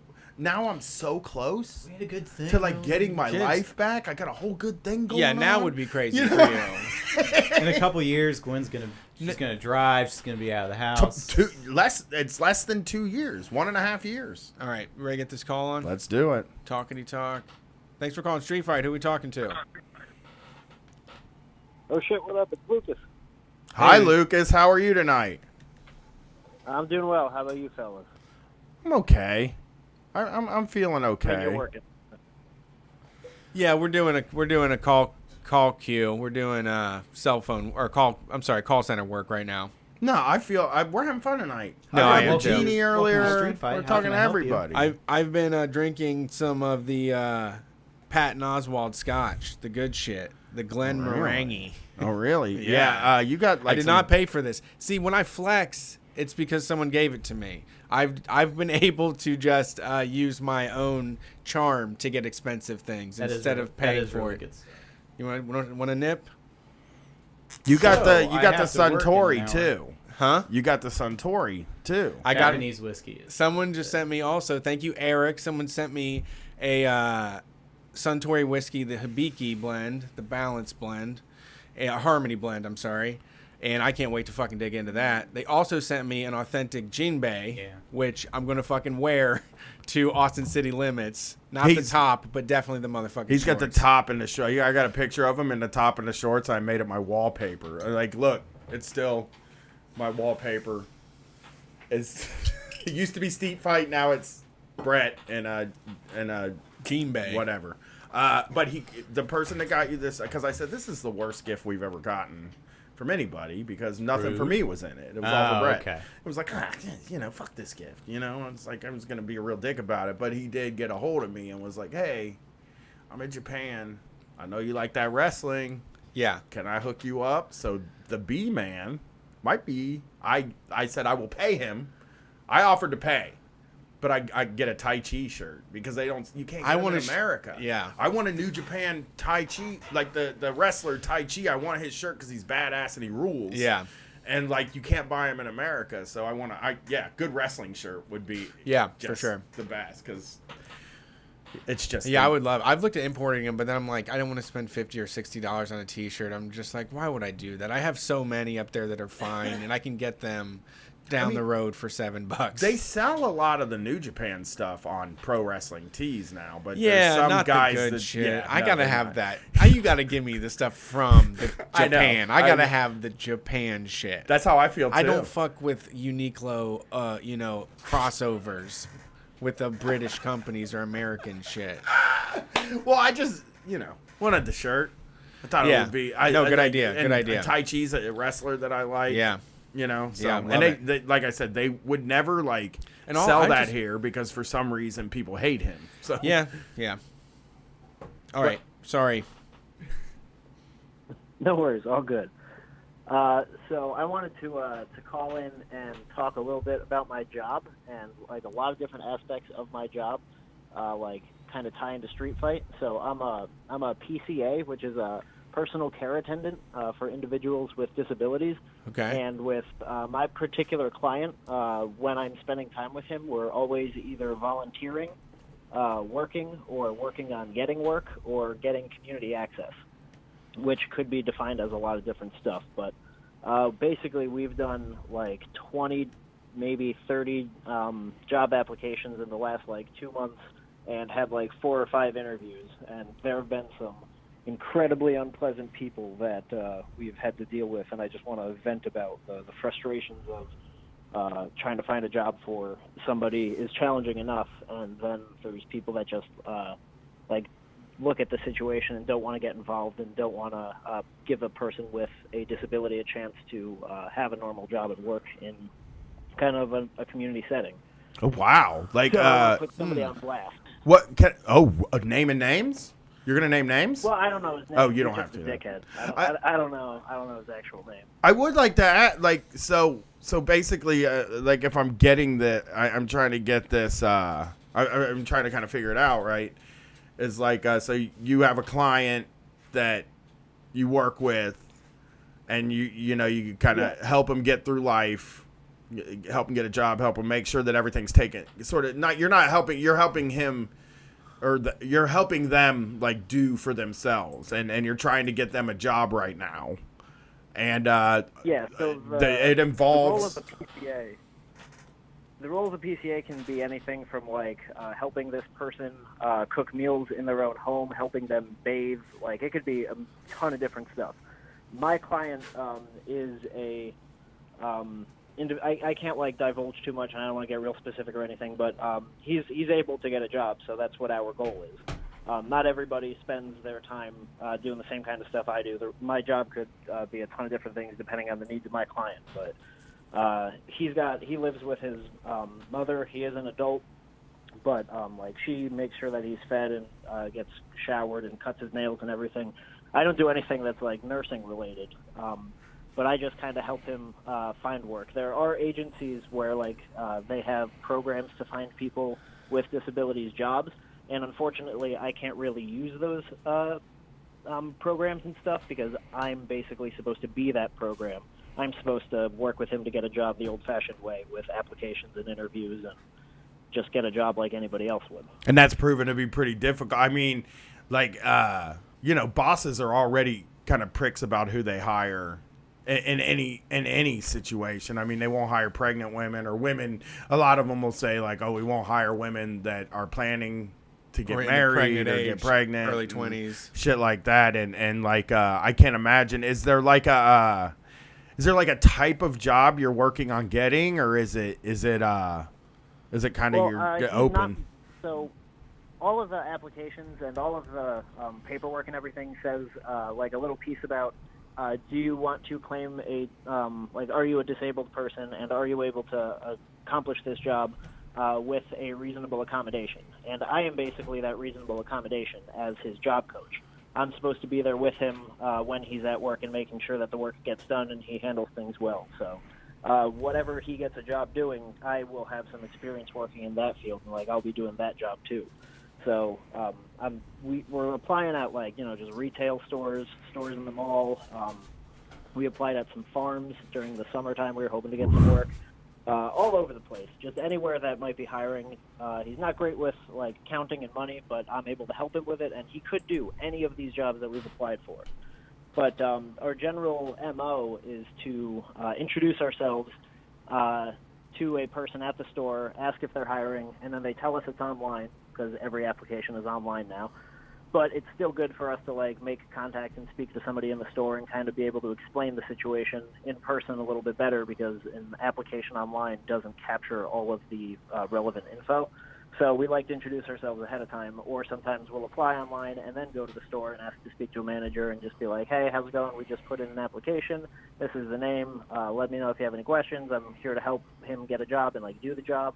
And a lot of people are really receptive to it, but a manager at a dollar store was I got in my car and was like outraged and had to keep it together for the sake of my client, and he asked me like what was up and why was I so angry, and I was like it's all good, man, we don't want to work here, and just had to like kind of brush past it.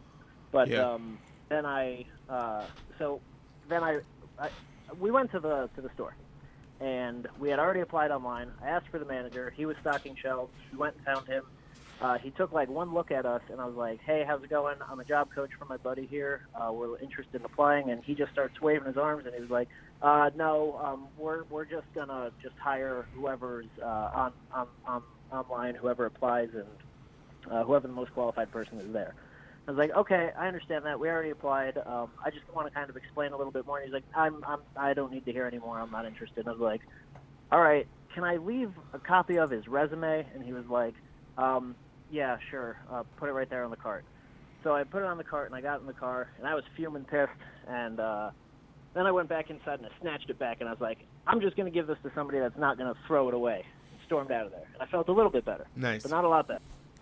So I did what any sane person would do, and I gave them a Wood Star review on Google. Yeah, get him. That'll show them. You know, I learned So it recently. was a brand new store. Brand new store. I figured they need new staff. This is a great opportunity. I was the first and only Google review. And for the description, I kind of said what happened without, again, going into specifics, and submitted it. Felt a little bit better. And then I was contacted by their corporate department asking me for, like, exactly what happened. And then I realized maybe I should have spoken with my client and or his family before just launching on this crusade.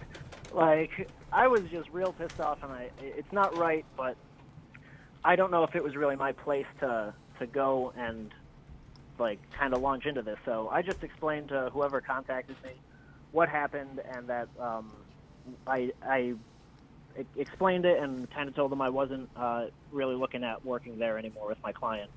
But I think they had somebody speak to that manager, because my client got a phone call.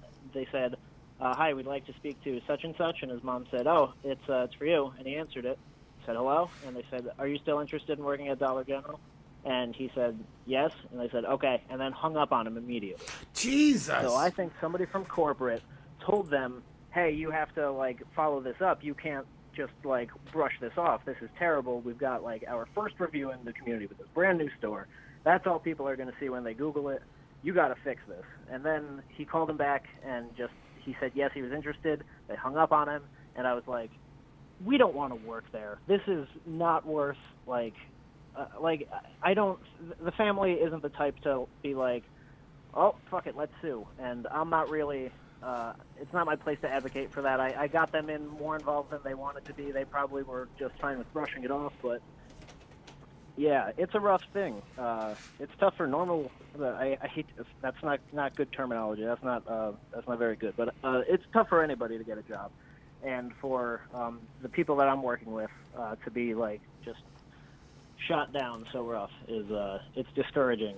But apparently, other people that have had my role, it takes them, like, upwards of a year to get a job that works with their client for their client. So, in the meantime, we get to volunteer a ton at the food bank, which is awesome. So it's a good day, it's a good job, and even though we haven't started working yet, I do think I'm bringing a lot to him. So, that's why I wanted to call in, just to talk about that Dollar General nonsense. Yeah, that is you know, I it's the way that they hire people at some of these places is so it is like a gut feeling thing, and I think they just they have something in their mind that they're looking for, and when they walk in, that's what they get. Like I mean, I don't know if there's anybody that couldn't kind of, like, be trained to work at Dollar General. You know what I mean? It sucks. I'm sorry that happened. It's not difficult work. Yeah. I mean, it's physical work, but it's not, like, complex work. It's not work that he wouldn't be able to do with my assistance. And if, like, people would sit us for an interview, interviews have all gone fairly well, except sometimes they'll say, like, we expect all associates to be able to lift 50 pounds, and my client sitting there in the interview slaps his forehead and, like, gets a little bothered by it. I'm like, it's all right, bud. I'm here. Like, we can do that. Don't worry about it. Take it off. Yeah. But yeah, he's not the best at being interviewed, but who is? We're gonna keep at it. We'll get to something eventually. The pre-screening, like, job apps, you have to do, like, a 20 question, like, strongly agree, neutral, disagree, strongly disagree, about, like, what would you do about, like, seeing a coworker stealing, all that kind of stuff. And the one that threw me the most was when Hot Topic asked if having or smoking marijuana is like having a beer nowadays. Strongly agree, neutral, disagree, strongly agree. Hot Topic sells, like, flags with weed leaves on them, and, like, beer goggles, and, like, all kinds of goofy shit, and I don't know what the right answer is to that question. And I don't know how to answer it for them. I mean, okay. So we actually ran into this. I actually saw another thing recently about that. The boss post. Do you remember that person that sent us a question from a questionnaire that was like, who takes credit for a job? So, like, there are a few ways to answer questions like this. I think smoking weed is actually less harmful than drinking one beer. Exactly. But So I want to say strongly disagree, but not for the reasons they want me to. right. I don't think that they want, but here's the thing. I don't think that they want you to say that, like, they're the same. I kind of think they want, here's what I think they want. They want you to, the answer that they want is that they're both bad. Yeah. I mean, that's what they're looking for. Hot Topic is still a corporation. They're not Yeah. being cool about this. It's the bottom line. I don't know why, but I remember somebody called in here that worked at Hot Topic and said it was fucking hell. I think bet I remember that they vaguely. absolutely sell a shirt that says marijuana. It's just like having a beer these days. Something to that effect. Right, yeah. Well, thanks for calling in, and you do really, you're doing really important, cool Yeah. work. You're a good egg. I think that's really decent. You're a great thing that you're person. doing. I try to be. Thanks This is very why much. we I need a think you claps fellas for a are too. soundboard. Nope. I do have some sound All right, you effects. fellas have a good You night. too. I Peace. do have some sound effects saved on my computer, but I can't play them on this show. A little offensive, because the only audio I've cut for months is from Opie and Anthony. Do you want to take a break or do you want to roll through it? Let's take a break because I want to play a band. Okay. Brian wants to play a band. Oh, it's somebody that we like. No, hold on, listeners. Brett, talk to him. Hey, everybody. Thank you for tuning into the live stream. You can see us live. We're going to be working with Struggle Sesh. We're taking them on the road. Leslie and Jack doing live show in Detroit, Indianapolis, and Chicago next week. It's very close. I'm sorry for the... We want to get better at this, but there is just a lot of confusion with getting a system together to smooth it all out. There's a lot of bottlenecking as we try to grow and add more people to the process. But it's happening next Monday, Indianapolis, Tuesday, Detroit, Friday, Chicago. You can find it at streetfightradio.com. You can find all of the event details and ticket links on our Facebook if you just go to the event sections there. I'm just going to say some of these venues, we have to do what they do. We are at the whim of the venue's policies, so you need to pre-buy tickets because they're going to jack them up on the day of at some of these places. They're going to go up. So buy tickets now. Also, I need help with getting my house down payment back. So if you want one of the Hellfire Congregation shirts, they are here and ready to ship. And I will throw a zine in with them as well. Just head to store.streetfightradio.com. You can also get the Guys, Gals, and Non-Binary Pals shirt. And I'm thinking we're going to reprint the Gumball shirt soon. Injury to All. Okay. We're going to let the Gumballs and Asshole just remain a collector's item. Cool. And then I want to do the Facebook Wall of Tech shirt, too. I think that'll be good. Nice. Yeah, that'd be cool. And then zines, the sex zine is being finalized right now. You'll be getting that soon. We're gonna catch up. We're gonna put Katie. I think we're gonna get our taskmaster that puts us on the road all the time to whip us into shape, or actually just do all the fucking work. This band is Daddy's Boy is the name of the band. It is by somebody that we both like, Modernist Witch on Twitter. Okay. And it's their demo. Cool. And I want to play them. Nice. Very nice person. Tight. Is like an editor at Bandcamp, type. Oh, yeah. This is their I band. know them. So, Oh, coolio. here we go. I'm playing the music, y'all.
Welcome back to Street Fight, the call-in show. We're here. We're doing it.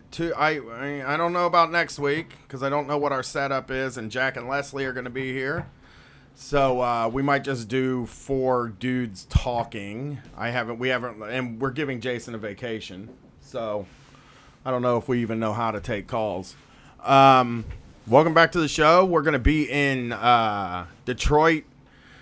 Or Indianapolis, Detroit, and Chicago in a week. Next week, yeah. Monday in Indianapolis, Tuesday in Detroit, Friday in Chicago. Street Fight and Struggle Session, 2 shows that love each other, I think. It's just a match made in heaven, really. You know, we got 2 guys that have never been defeated in online battle on stage with us. I mean, I'm defeated every day, basically. I'm just a defeated person, actually.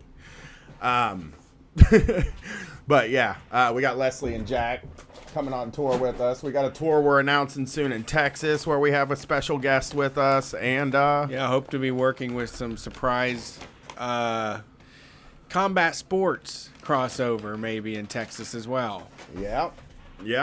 So we're going on the road. We're taking our friends on tour. Oh, also November. I think we're shooting for a November West Coast tour. Yeah, if we can. And there will be friends on those shows too. We have some cool plans for openers and stuff like that. So, and if you can't make it to any of that, head over to Patreon. We did a Undercover Business Tyrants this week. We did a show called The Profit, and that's going to be available on our Patreon soon. Yeah, get on Patreon. Get on Patreon. There's a lot. So much good stuff over there. You know, video, bonus shows with people that I like. It's fun. We're going to be recording a new Brace and Brian show soon. Brace, host of his own successful podcast, TrueAnon. Right. I've been listening. It's very good. Great. I like to learn about the Epstein stuff. It's odd for me to listen to because I didn't know that Les Wexner is sort of a main character in that world. Yes, the benefactor of Epstein, purchaser of his original pad there in Manhattan, right? Yeah. Financed it. And what people might not know is that Les Wexner is a Columbus, Ohio villain for my whole life. He's been one. Everybody's talked shit about him. He owns, Columbus, Ohio's headquarters to the Limited Brands and Bath and Body Works and Hollister, Abercrombie, all that as well. And he's the guy, the dude that started all that shit, and famously lived in a house out in nowhere where people, had all these storied tales of driving by his opulent house or changing the cable there and something happened, Also a lot of stories about so he lives probably 15 minutes out of the city, and there was nothing there forever. There was just nothing.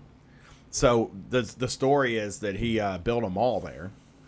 And then also had them build subdivisions, and then also basically, subsidized so that people could bring all the cool stuff from downtown, like a second one where he lives, so he didn't have to go downtown anymore. Yeah.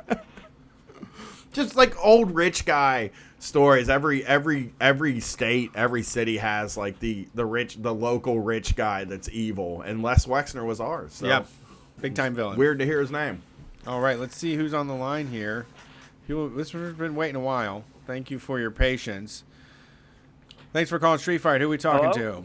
Howdy. Hey. What's up? Is it me? Yeah, it's you. Totally You're talking you. to Street Fight. Oh, awesome. First time caller. I'm Josh in New Hampshire. I don't know how to do this, really. I've never called into anything ever. No, that's fine. But, You're doing all right. We know who you are. Thanks for calling in, Josh from New Hampshire. Did you have something you wanted to bring up, or? Well, I had a whole thing that I was going to go into, but I just wanted to address the earlier caller that was talking about being afraid to join DSA and being an hour away and not really having any, people that could, take care of him. I'm in the same situation, and a few months ago, I I'm out in the middle of nowhere in the boondocks, and I joined DSA and everything, and I've got to know a lot of people. So for that guy, he needs to know that just go ahead and do it, or whatever if he wants to, you know. you gotta stand a little stronger than that.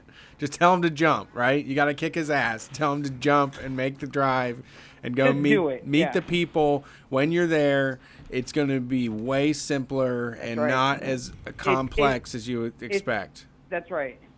Yeah, it's not that. I mean, I'm a kind of guy that like I don't you know, like I feel weird right now talking to you guys, but it's good to just do it. Just do it. If that's what you want to do, just do it. I just want to tell that guy that. So anyway, so yeah, I'm in New Hampshire. I'm in the boondocks of New Hampshire right now, basically. Like I'm in Rochester. I think I'm the only one. I feel alone out here. So I went down to the Trump protest, you know, because Trump came down to my state, to our biggest city, which is Manchester, which isn't even really a city, but it is, you know. And I went down there. Tell you what. I went down there, and you know, I was with my people, and my people that I've just gotten to know through DSA and stuff. I went down there, and it was an interesting time. It was my first protest, the first time I've ever actually like done any kind of, you know, like action outside. You guys still there? I'm sorry. Yeah, we're here. We're here. We're listening. Yeah. Oh yeah. I'm sorry. I'm totally like. Oh, you're fine, man. I'm geeking out right now, but so I went down there, and I kind of geeked out a little bit. You know, I went down in all black, and I had a sign, or like you know, like a. Oh man, I'm freaking out right now. I'm You're sorry. good. Hey, you're doing really good. No, it's you like didn't. just talking. Yeah. Just like talking on the phone to your friends. Yeah. No, Me and Brett are listening. Yeah. no, it makes You sense. guys are the best. And you know, I mean, it's like you have thoughts about what things are going to be, and then you there and you start actually taking it in, and you start breathing, and you see what the stakes are, and you know what people showed up, and you know, I think that the energy of everybody there is so inclusive that it really kind of strips away a lot of the anxiety, for me at least. It's a weird situation because where I live, like I said, I'm an hour away from where that was going on, and I dressed in all black, and I had a black sign with just red lettering that I painted that said "Fascists aren't welcome here," and I just was putting it in these people's faces just endlessly, and you know, I had I was literally confronted with people that I wasn't expecting. You know, to me, where I live and where I am, I wasn't expecting to actually run across actual like hate groups and stuff. But there was a few groups, and my DSA people were, you know, they told me ahead of time, but I just didn't think that they would be there. Or I don't know how to explain that. Yeah, but, like, no, when you see it in 'cause real I don't life, usually do this. you see someone with a swastika tattoo on their fucking throat, like in real life, it changes everything, you know? It was almost terrifying, like, and they were taking my picture, you know, Yep. because like I said, I went down there dressed in all black. I might be the only New Hampshire Antifa guy. I don't know. Was it? I mean, we went down to Pikeville when we went down there. They were having what was supposed to be like a big convergence, and it ended up being like 9 Nazis standing in the street with the police standing around them. It's scary. Yeah, it's weird. It's just and the cops were protecting them, right? Right. Yeah, and it feels like the thing that I see about it that like is like it feels like they're people from TV, like a Discovery Channel documentary almost in a way. It's like you're Exactly. standing in a movie when you're standing across the street from them because you just part of you can't imagine that they are real. Like it feels so like I know how real they are, and I know that they're really people, and that they're I met a lot of them obviously too in my day, and like but like it doesn't feel real until you're standing there, but when you're standing there it does feel important to be there. Well, did you see what happened in Columbus over the weekend? No. The same day the Portland thing happened in Columbus here on Sawmill Road, there was a parade of people flying the Trump flag, the Kekistan flag, Gadsden flag. Crazy. They were all in there was a Proud Boy group. They all Here? Fred Perry'd out. Yeah. Where? Sawmill Road up in Dublin. Yesterday. Oh, right? I did. Why Dublin? That's And an also odd place to do an action. someone put a fucking Adam Waffen poster on Pearls of Wisdom. What's Pearls of Wisdom? Pearls of Wisdom is like the hippy dippy new age store where people get like crystals and Buddha shrines. I got Jack Sullivan from New York. I got his Secret Gritty present. I got him some tarot cards, and I got him from Pearls of Wisdom, and it got fucking plastered. Very fucking weird. Right, yeah. I've seen when I'm on my walks around campus and stuff, I have couple times seen like racist flyers, and I've seen I know I peeled a stick. I peel it off. I do too. Like, and it's weird. That in itself is like something that I don't think I ever saw myself doing 10 years ago, like seeing a sticker and being like, I'm fucking peeling that, shouldn't be there, I'm peeling that off. And like, but you see it, and it's like I have like a real visceral reaction to that stuff. I see it and it pisses me off, and like I feel like when I see these groups, I like understand, like there's people that I love that I've met through this show, fans of this show, and just people that I've met through doing live shows and stuff like that like I know they feel threatened by that sort of thing. And they are threatened. This was my first time. Oh, sorry. Yeah, go ahead. Yeah. No, you're fine. No, I'm sorry. Yeah, no, this is my first time ever, like, basically I went down there because, like I said, Trump came down to Manchester, New Hampshire and had a rally, and I just, I'm sick of arguing with people online, that's not good enough. I went down there to, like, actually confront these people, and of course, there's not that many, because it's not that big of an area. I went down there completely in black. I didn't put a mask on, but I definitely like went out there like I was clearly like apparently the only Antifa guy there, like, or at least I felt, you know what I mean? Like I'm. You didn't meet up with other black bloc people? Well, I don't know. See, it would take too long to explain. Like, there was other people that came up and talked to me. It's the first time I've ever done anything like this in real life.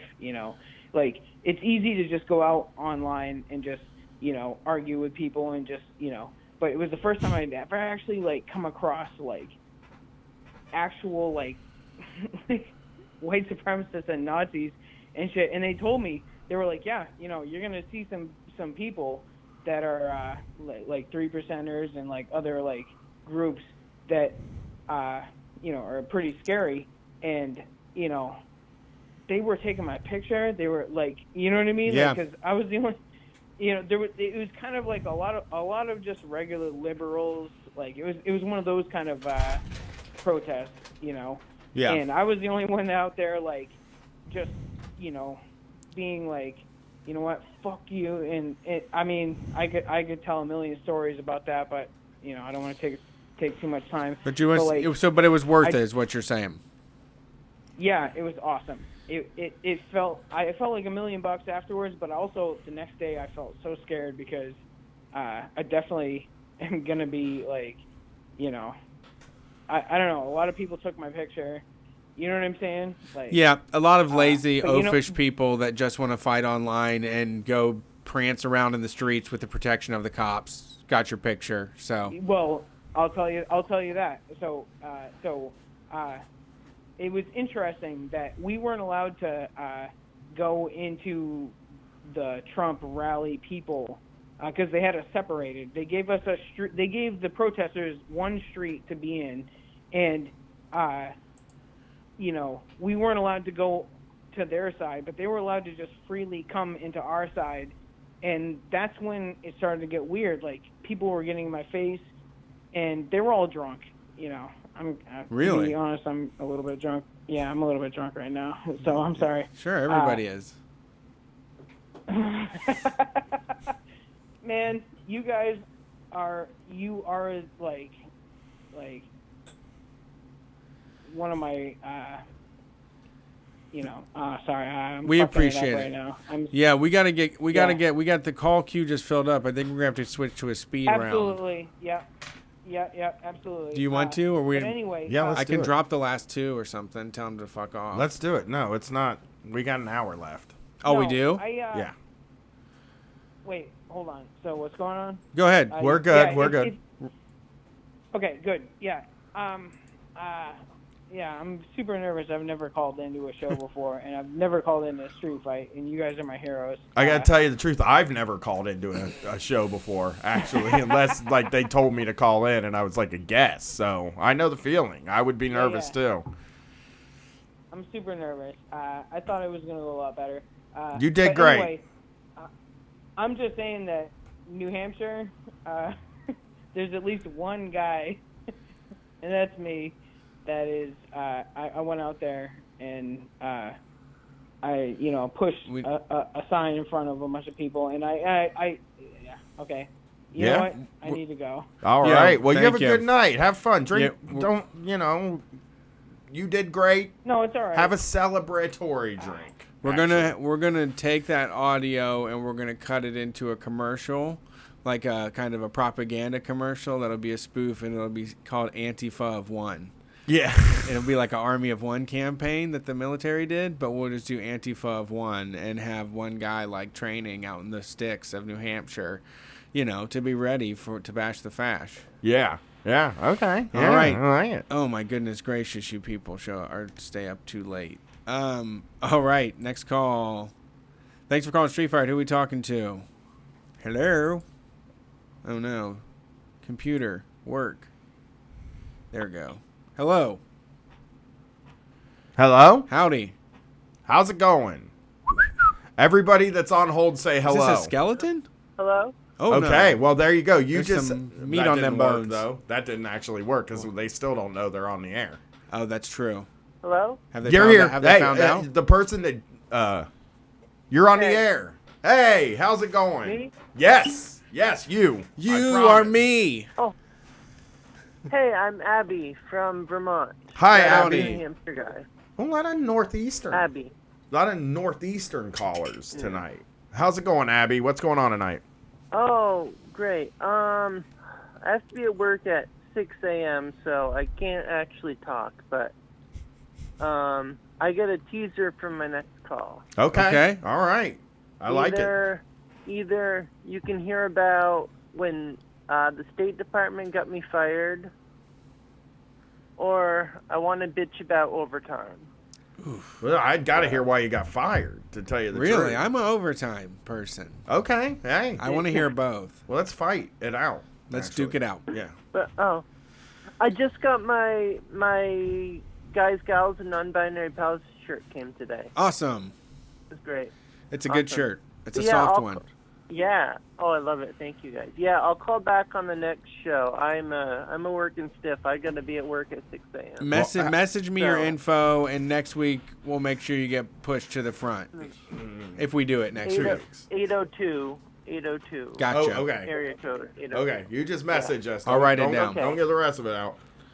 Okay. All right. Good Peace night. out. Good night. Good night. Sleep tight. Don't let the bed bugs Bye. bite. Right? And say your prayers. You got to say the Lord's Prayer, too. All right. Let's see. Thanks for calling Street Fight. Who are we talking to? Oh, come on. Talkie button. Time to talk. to the show. Street Fight Radio. Ba-da-da. Write that. Get somebody make that happen. Hey, Street Fight Radio, talking to you on the line, listener. Hey, could you hear me? Yep, we got you. What's your name? Oh, shit, man. I wasn't actually expecting to get on. I'm Tom out in California. I'm trying to balance the East Coast, West Coast divide for you. Thank you. Yeah, Thank you. we needed somebody that's not from the Northeast, I think. It's very important. You How's it answered- going I'm tonight, trying Tom? to do my part. So, unfortunately, I kind of ruined this because I'm actually from Akron, Ohio, but I've been out in California for like 11 years now. Oh, We you're just- pretty much from California these days. Yeah, you you're ain't California, Ohio. but We don't yeah. recognize you anymore. Yeah, Ohio. How much Scarlet and Gray do you own? I've never really gotten to Ohio State. I'm sorry. Yeah, you never been one of us. You were a California person from the day you were No. born. The other night, actually, it was funny. So, girls' night happened the other night, and I have a dad bud that has a kid that's the same age, and we both showed up, and we had red shirts on with gray shorts, and it was like, what the fuck is going on? So many free Christmas clothes, Yeah, to yeah. hang out in. Yeah. Too much Ohio for me. I can't deal with that anymore. Yeah, it's obnoxious. I loved being out of it. I loved being away from it. It still gets to me here because I was like looking at shoes today, Anyway. and the only colors they had were scarlet and gray, and some of them. Oh, yeah, a Sorry, lot. go A ahead. lot of Scarlet and So Gray in sorry. this state. I've got some small business tyrant story for you. Yeah, Cool, It's cool. been a while. It's been a while. Yeah, let's do this. So I said I've been in California for 11 years. 8 of those I was working for one company, which had like 40 employees. Basically tied to real estate. We were a basically service provider that realtors pretty much had to use. So we had kind of a monopoly on it in the areas we covered. Okay. Like 2 years ago, they relocated me out to Central California because they needed somebody while they're expanding their territory. Uh-huh. Then about a year ago, or December last year, 2 weeks before Christmas, they just decided, hey, we don't need you anymore. So they fired Just you? no inclination that anything was going wrong or that could happen before? Officially, they made it because I did not meet the professional standards for appearance because I had a beard that is about Oh, twice no. as bushy as Chris right now. No. And God, they had what? somebody complaining about it. Did you ever get talked I about? found out- Did they ever talk to you about your beard earlier in the job or anything? Not really. Weird. I found out about a month later that they had a merger in progress with somebody out a little bit further north of me from Los Angeles. And they replaced me with the trainer for that company. I mean, can I ask, So just like, to make the actual transition go through. Some smooth-faced, square-jawed LA guy. Who gives a shit about beards? No, I was now? out of LA. I relocated to like Central California. Ah. They brought in somebody from San Francisco as they're trying to expand further north. Yeah, I mean, it's weird to me because it seems like nobody should give a shit about beards now. Like beards and tattoos and piercings, like they shouldn't be a problem anywhere. You know, it just. Well, I mean, I'm right there with you. I donated about $500 a month to the Tattoo Acceptance in the Workplace cause. That's I write a check, just a But they're personal just one. things that aren't like super shocking or anything like that, and nobody's gonna be like, I'm not gonna do business with this real estate company because the guy has a really long beard. You know?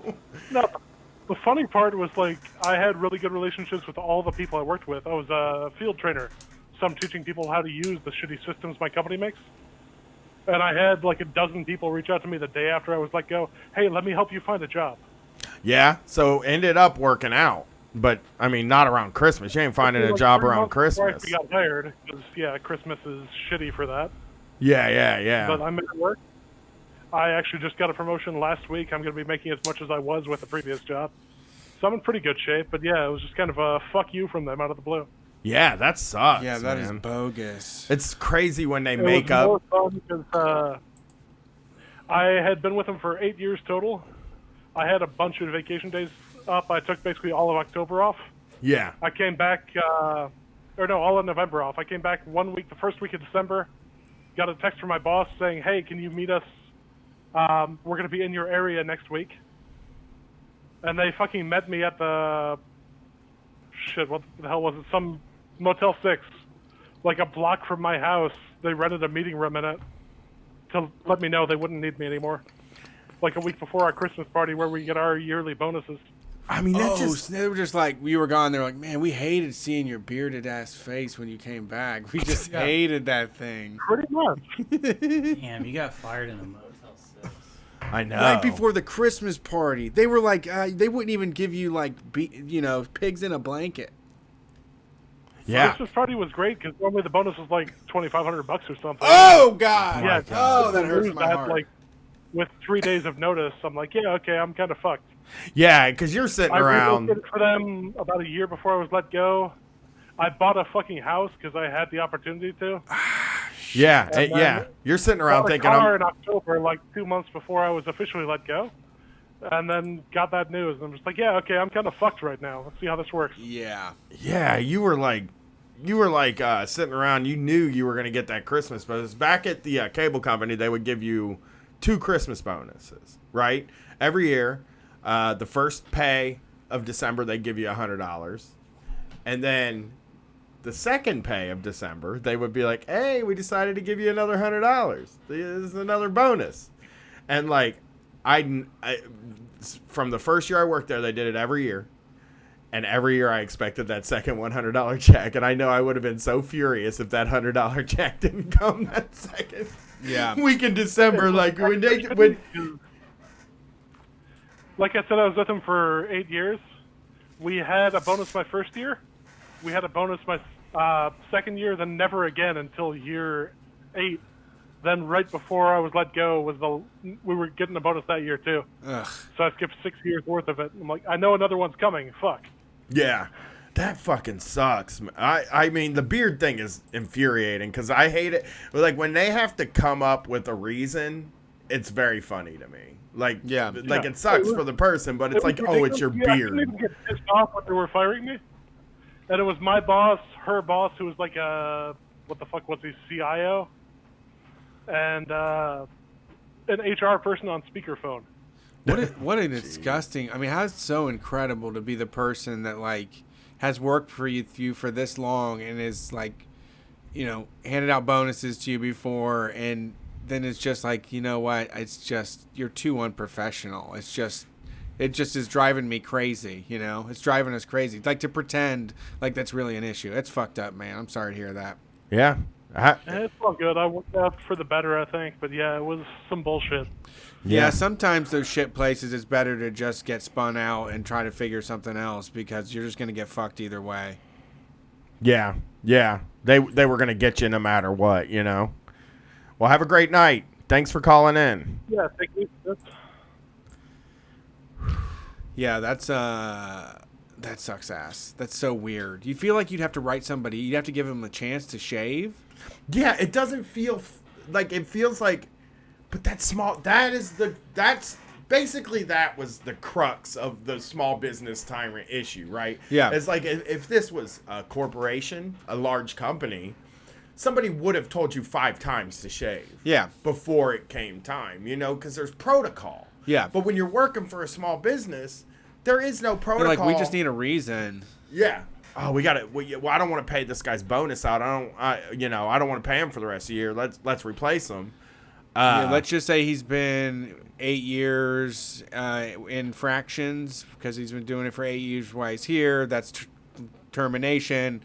File the paperwork, and we don't have to worry about his paycheck anymore. Yeah, and they should have said performance, dude. Yeah, that's the generic gimmick that like corporation. That's how a corporation gets you. Yeah, is performance. They're like, oh, it's been stacking up for a while. We've been behind the scenes saying you've been shitty at working. Yeah.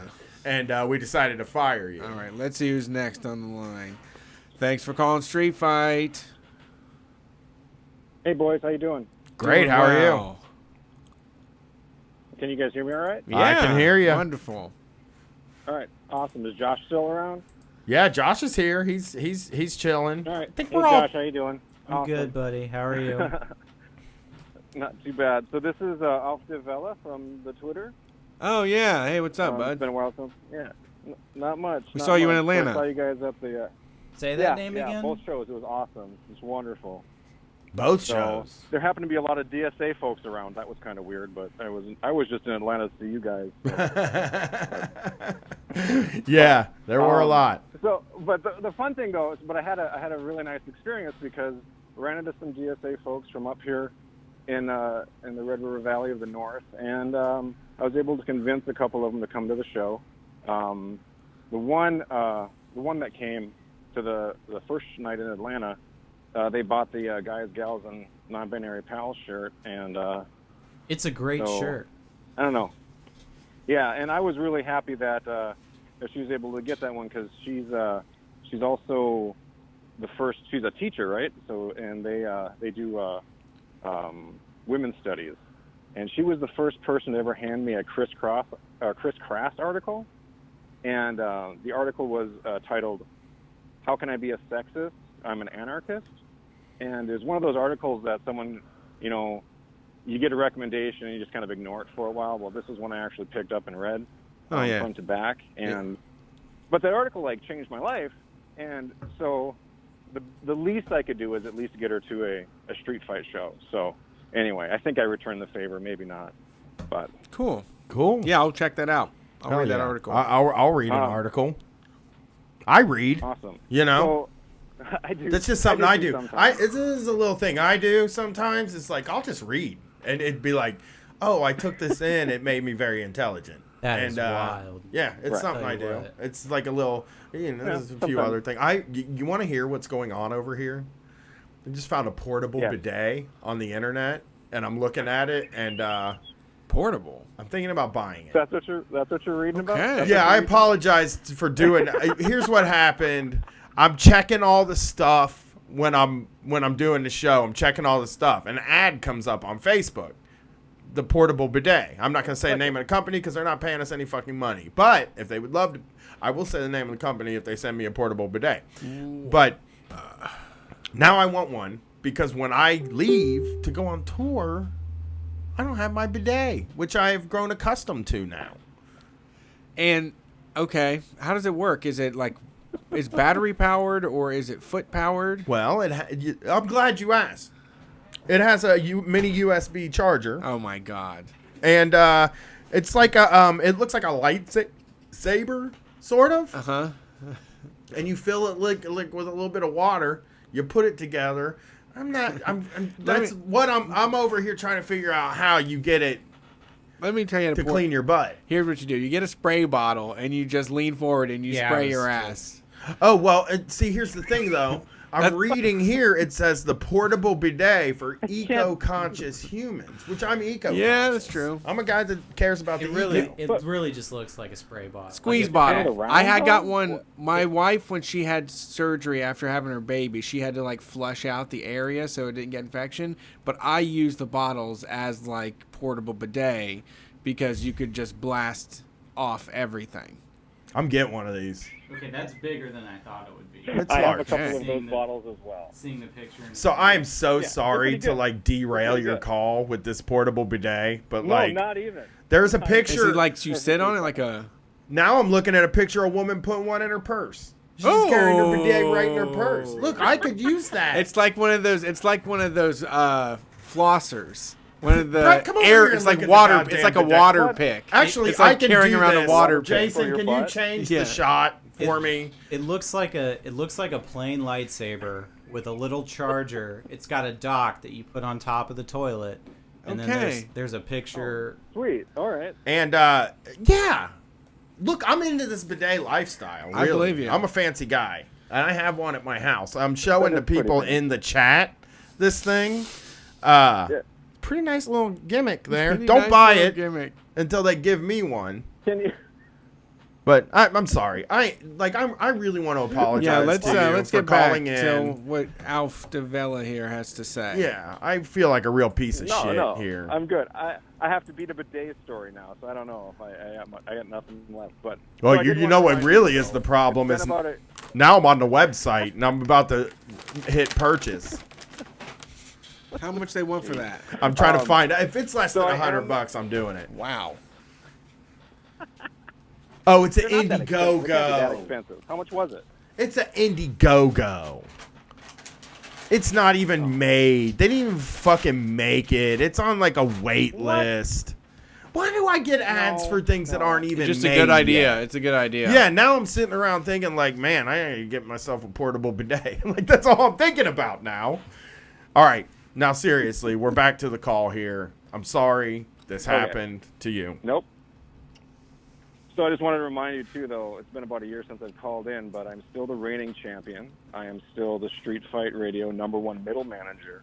And and I will step up to accept any challenges to that, but just wanted to remind everybody.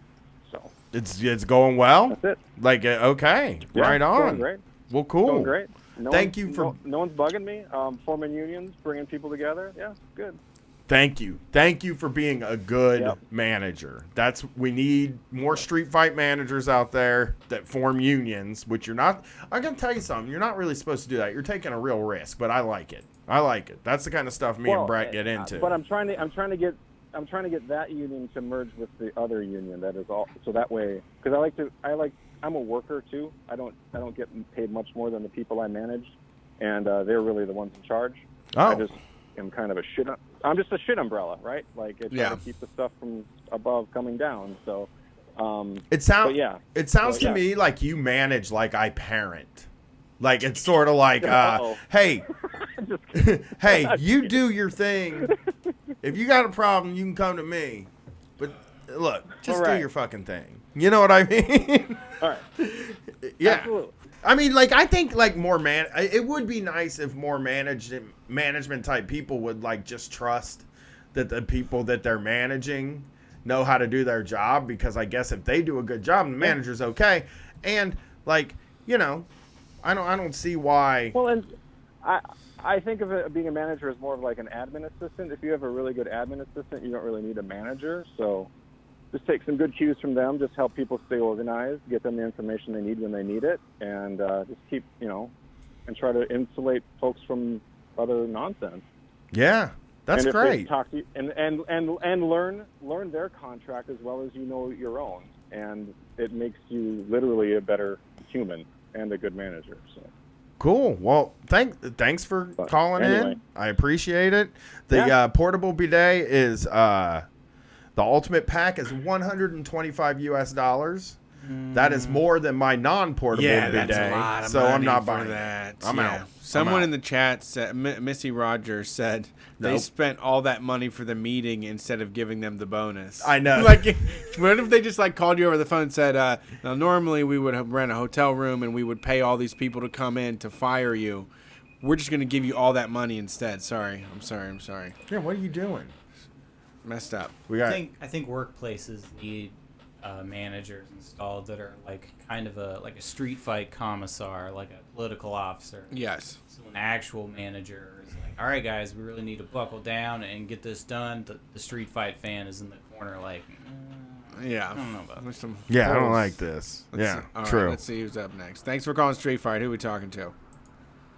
Hey, yo, is this me? Yep, we got you.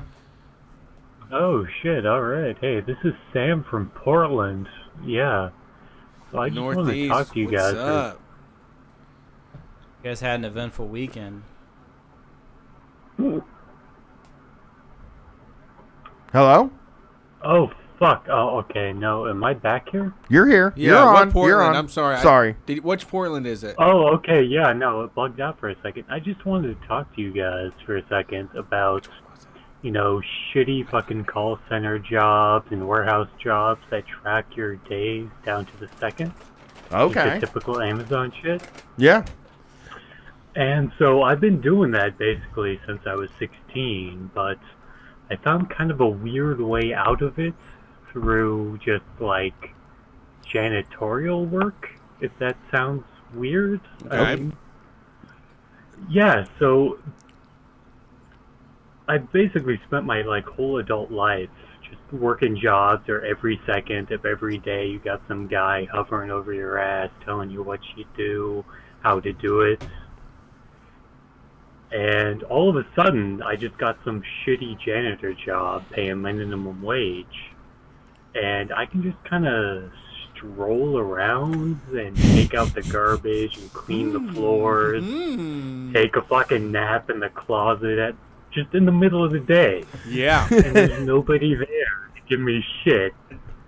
And just the amount of relief that is compared to the way it used to be is... I can't really express it in words. It's just so fucking great. Yeah. The minimum wage is bullshit, but there is something truly It great is bullshit, about but taking I'm a in nap. Oregon. I have a little bit of like generational wealth. The wage isn't so much to me as it would be to somebody else, you know? Yeah. But it's more like I can go to work and I can just kind of show up and I can just do my thing and then I can go home. There's no one. And There's no none of metric that, for like bags that were cinched and no like fucking metric, mirrors that were no, wiped like, down. average all time, no like standards you're held to. That's just so insane. It drives you to the point of just wanting to step in front of a fucking train, you know? It took you 19 seconds to change this garbage bag. Our actuaries really like it if you could get that number down. You know what? I actually had an odd thought today And if that, because I was at Burger go King. ahead. I was at Burger King, man, and that place is disgusting as fuck. And the one I went to actually had a kids ball, like a kids play place. I don't know. And I made the mistake of climbing up inside, and it was so sticky and gross. And I was just like, we need to have a way to get just a crew of cleaning people that take care of that stuff and not require the burger and cashier people. We just need... But you fucking can't. We need right? chill folks You like can't. yourself to be put in all of our public places and just take at least like one of those disinfectant rags to shit more often than they do now, you know? Just be like, here's a fucking spot. It's fucking gross. Throw a guy at it until it's clean and leave him the hell alone, basically. Yeah, absolutely. And that's essentially my job. It used to be like pump some gas, stand behind a counter, and if you ever venture away from that, we're going to scream at you and we're going to threaten to take your job away. But here it's like, oh, hey, somebody got some shit in the bathroom. Just stroll on over there and clean it up when you get the chance, right? Yeah. Garbage gets full, take it out. Make sure people got their toilet paper. They got the empty garbages, and there's no fucking garbage anywhere. Yeah, it's Just great. Move the hell on, right? Yeah. Hell yeah. I mean, we've said this a bunch of times, but like my actual dream job was like anything that I didn't, that like nobody was really watching me, and it was just a set amount of tasks I That's needed not what to you do. chose when you rubbed the Dream Genie. Oh, that's The job exactly genie. it. No, that's the perfect fucking thing. Yeah. And it just took my quality of life, and despite the shitty pay, despite like my economic situation being roughly the same, it's just the quality of life. Just you can't describe it. Yeah, it's a little less like nerve-wracking, I guess, would be the thing. Yeah. Like I know that the way that it was working at even the cable company and the call center, roofing was the only job I had, and I was so bad at it, and nobody wanted me up on that roof at all. But like I didn't feel like there was a microscope on me the whole time. I kind of felt like I was sent to do things, and basically they were sending me to get out of their way. Yeah. But I was sent to do things, and I did them, and then I got out of there, you know? And Yeah. like some people just thrive in that kind of an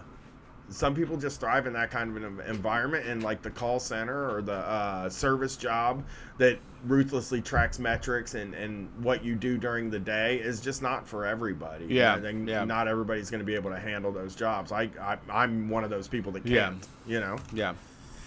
Well, Yeah, and I think that's definitely the situation I'm in. Obviously, just that pivot point of being an adult your whole life. You think all these jobs, they track everything you do down to the fucking amount of time it takes you to piss, and all of a sudden you're like, oh, I got shit I got to do, and I can just do it as I need to. Yep.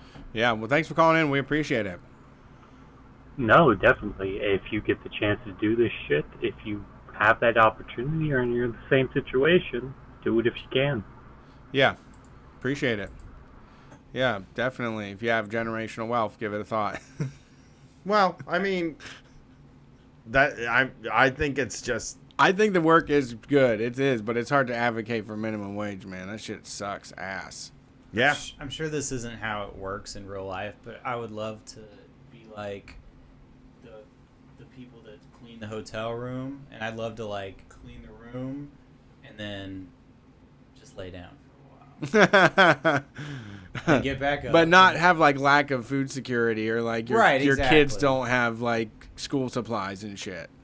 You know, or like you're haggling for shit down at the flea market to get by. Mm-hmm. Yeah. All right, let's get this last call. Last call. Ooh, I'm tired. Sup, y'all? I have to build my stamina back up. You know what I mean? What is it? Snooze. Snooze. Thanks for calling Street Fight. Who are we talking to tonight? Hey, this is Eric Phillips from Portland. How's it going, fellas? What's Hey, up, how's it Eric? going? How's Thanks. Portland? Yeah, actually, I'll keep it brief because I know you guys have been on the phone forever, and I missed half the show. But I did catch a call from a guy talking about DSA. I'm going to go down to the Clackamas meeting this Tuesday, and that's right next to Portland. And it's at 6 p.m. in Happy Valley Library. It's on Sebin Parkway, 13793 Southeast Sebin Parkway.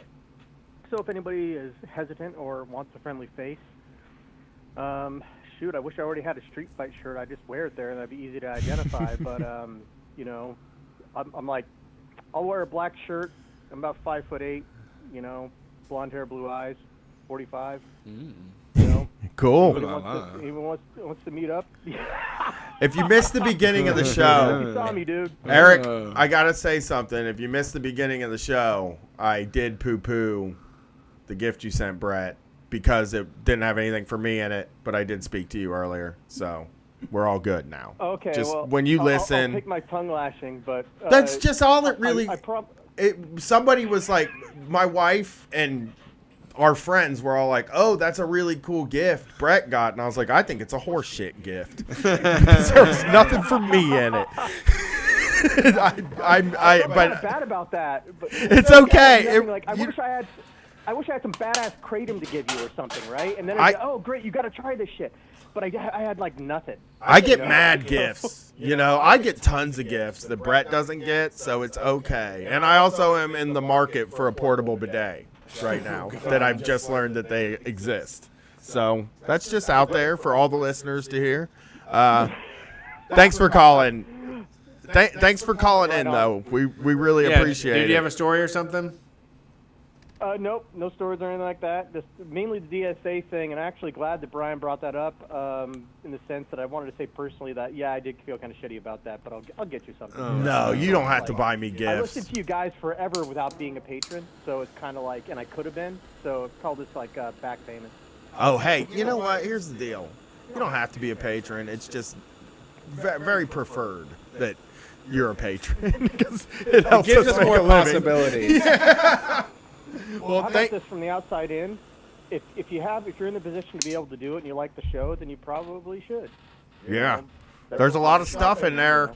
If you like me and Brett, there's a lot of stuff. And hey, why not just take this opportunity to remind everybody, if you're in a $5 or above level, you will be getting an RSS feed on October 1st, 2019. And you will be able to hear me and various cool people like Felix Biederman, Jack Allison, other people I haven't, like Brett Payne, talking about Tom Likas. We're going to be talking about Shock Jocks for the whole month of October. It's called Shocktober. And if you're in a $5 above level, you can get that. And the reason it costs money is because it's a fuck ton of work. That's why it costs money. I got two quick things I just thought about. One, I'm going to buy that Hellfire Congregation shirt, take one off your hands, because I think Sweet. that's what you want these days. And secondly, since I have you on the phone, did you try it? Or, like, is it good? Or is it, like, self-destruction? Or, like, you know, it's all a matter of taste? What? Try what? If you'll even like it or not. The Hibiki, did you try it? Oh no, I'm treating it like a sacred thing right now. It's gonna take a week or two to get something where I feel like, all right, let's crack this open. Right, Brett is just now drinking the stuff that Patton Oswalt gave us in like 3 months ago. He is very careful about handling that stuff. Okay, fair enough. Yeah, I'll keep you fellas in mind. I love sending gifts to people that have a kind of similar interests and stuff. So. Yeah. Anyways, fellas, it's 3 hours later there, so I'll let you get some shut-eye. Have a great night. Peace, Thanks for everything. folks. That's the show. Portable bidet is Street Fight Just want to make an announcement here. There is a such thing as a portable bidet. And bidet. That's how I say it. It's just, these guys that don't have bidets that are in the room with me, they kind of don't understand the clean booty hole lifestyle that is very important. So, just knowing they exist is just a pleasure for me. Yeah. Have a great Something night. to aspire to. Thanks for listening to Yeah, Street Fight one day I'll be Radio. rich. Call-in show is back. Not sure if we're going to do it next Sunday. Did you want next Sunday off? He's got next Sunday off, number one. It was Wednesday. Oh, It was okay. starting on Wednesday, so we can do the Sunday call-in show. If we got 2 mics, can we get Jack and Leslie on his thing? Do you think we can get? We just need 4 people to be able to talk. If we can get me, Brett, Jack, and Leslie all on mic doing the call-in show, we will do it. Yeah. Okay, we'll figure something out. I think we might have y'all call in and talk to Jack and Leslie with us. We might as well. Huh? Yeah, that's a USB. That's a whole nother cantankerous thing. Yeah, we do have another one like that. We do have 4 mics, Okay, so we're we good. can make we'll, it work. We'll do the call-in show. We'll have to figure it out, but we'll do the call-in show with Jack and Leslie next week. There might not. We got to figure out cameras and shit, but hey. You can we'll see you next find week. Brian on Twitter at MurderBrian. You can find me on Instagram at StreetFightWCRS. Josh, where can they hit you up? I am username Joshua on Twitter. You forgot to say at before. At username. Yeah, they know. It's just, it's professional. Okay. Sort of. And I'm Brian's reply guy, so you'll see me. One of in his Brian's posts. reply guys. I don't have very many, to tell you the truth. Oh. I mean, people, it's funny because people in like chats will be like, Brian, you got so many reply guys. I appreciate every reply, you don't want to talk about them like that. Speaking Yeah, of I would not. I don't Patreon. believe in reply guys. Okay. I believe that everybody is special, Passionate. and everybody's input is needed unless it's mean, like the guy that was mean to me tonight. Sure. But that's all, Speaking of Patreon, I was on my pledge page the other day, and it said Street Fight Radio, patron for 36 months. Wow. So, That's outrageous. Well, now I feel like we owe you something. 3 years Yeah. of... 3 years Some of- guy, you want to hear something? Can I just say before we go? Some guy got mad at me for something I probably said on a podcast in 2013 today. Oh, really? Yeah. Yeah. I think he thinks that the Shock Jock show is just me complaining because Opie and Anthony are racist. So I Okay. think he's mad at me and I guess I said something bad. I said Dave Chappelle was white dude comedy. And I'll bet you I said that had to be 2012. Or Yeah. 2013 where I would say something like that. Because honestly, I don't like talking about comedy on the show, period. Yeah. Yeah. Interesting. Yeah. I just you don't like me very much, but you really remember what I say, don't you, buddy? Yeah, and you can always go to streetfightradio.com right at the top. Click on shows. That's going to be all of the archives, including on the main site is the only place that we put the song for the week, but it is there. We can't put it on SoundCloud because they scrape the comments and look for the names of popular songs. If you go to the support tab there, you can go to the store, you can go to the Patreon. It's all at streetfightradio.com or any of the social media shit. Thanks for being here as always. Peace. Good night. Well, we did pull it off early.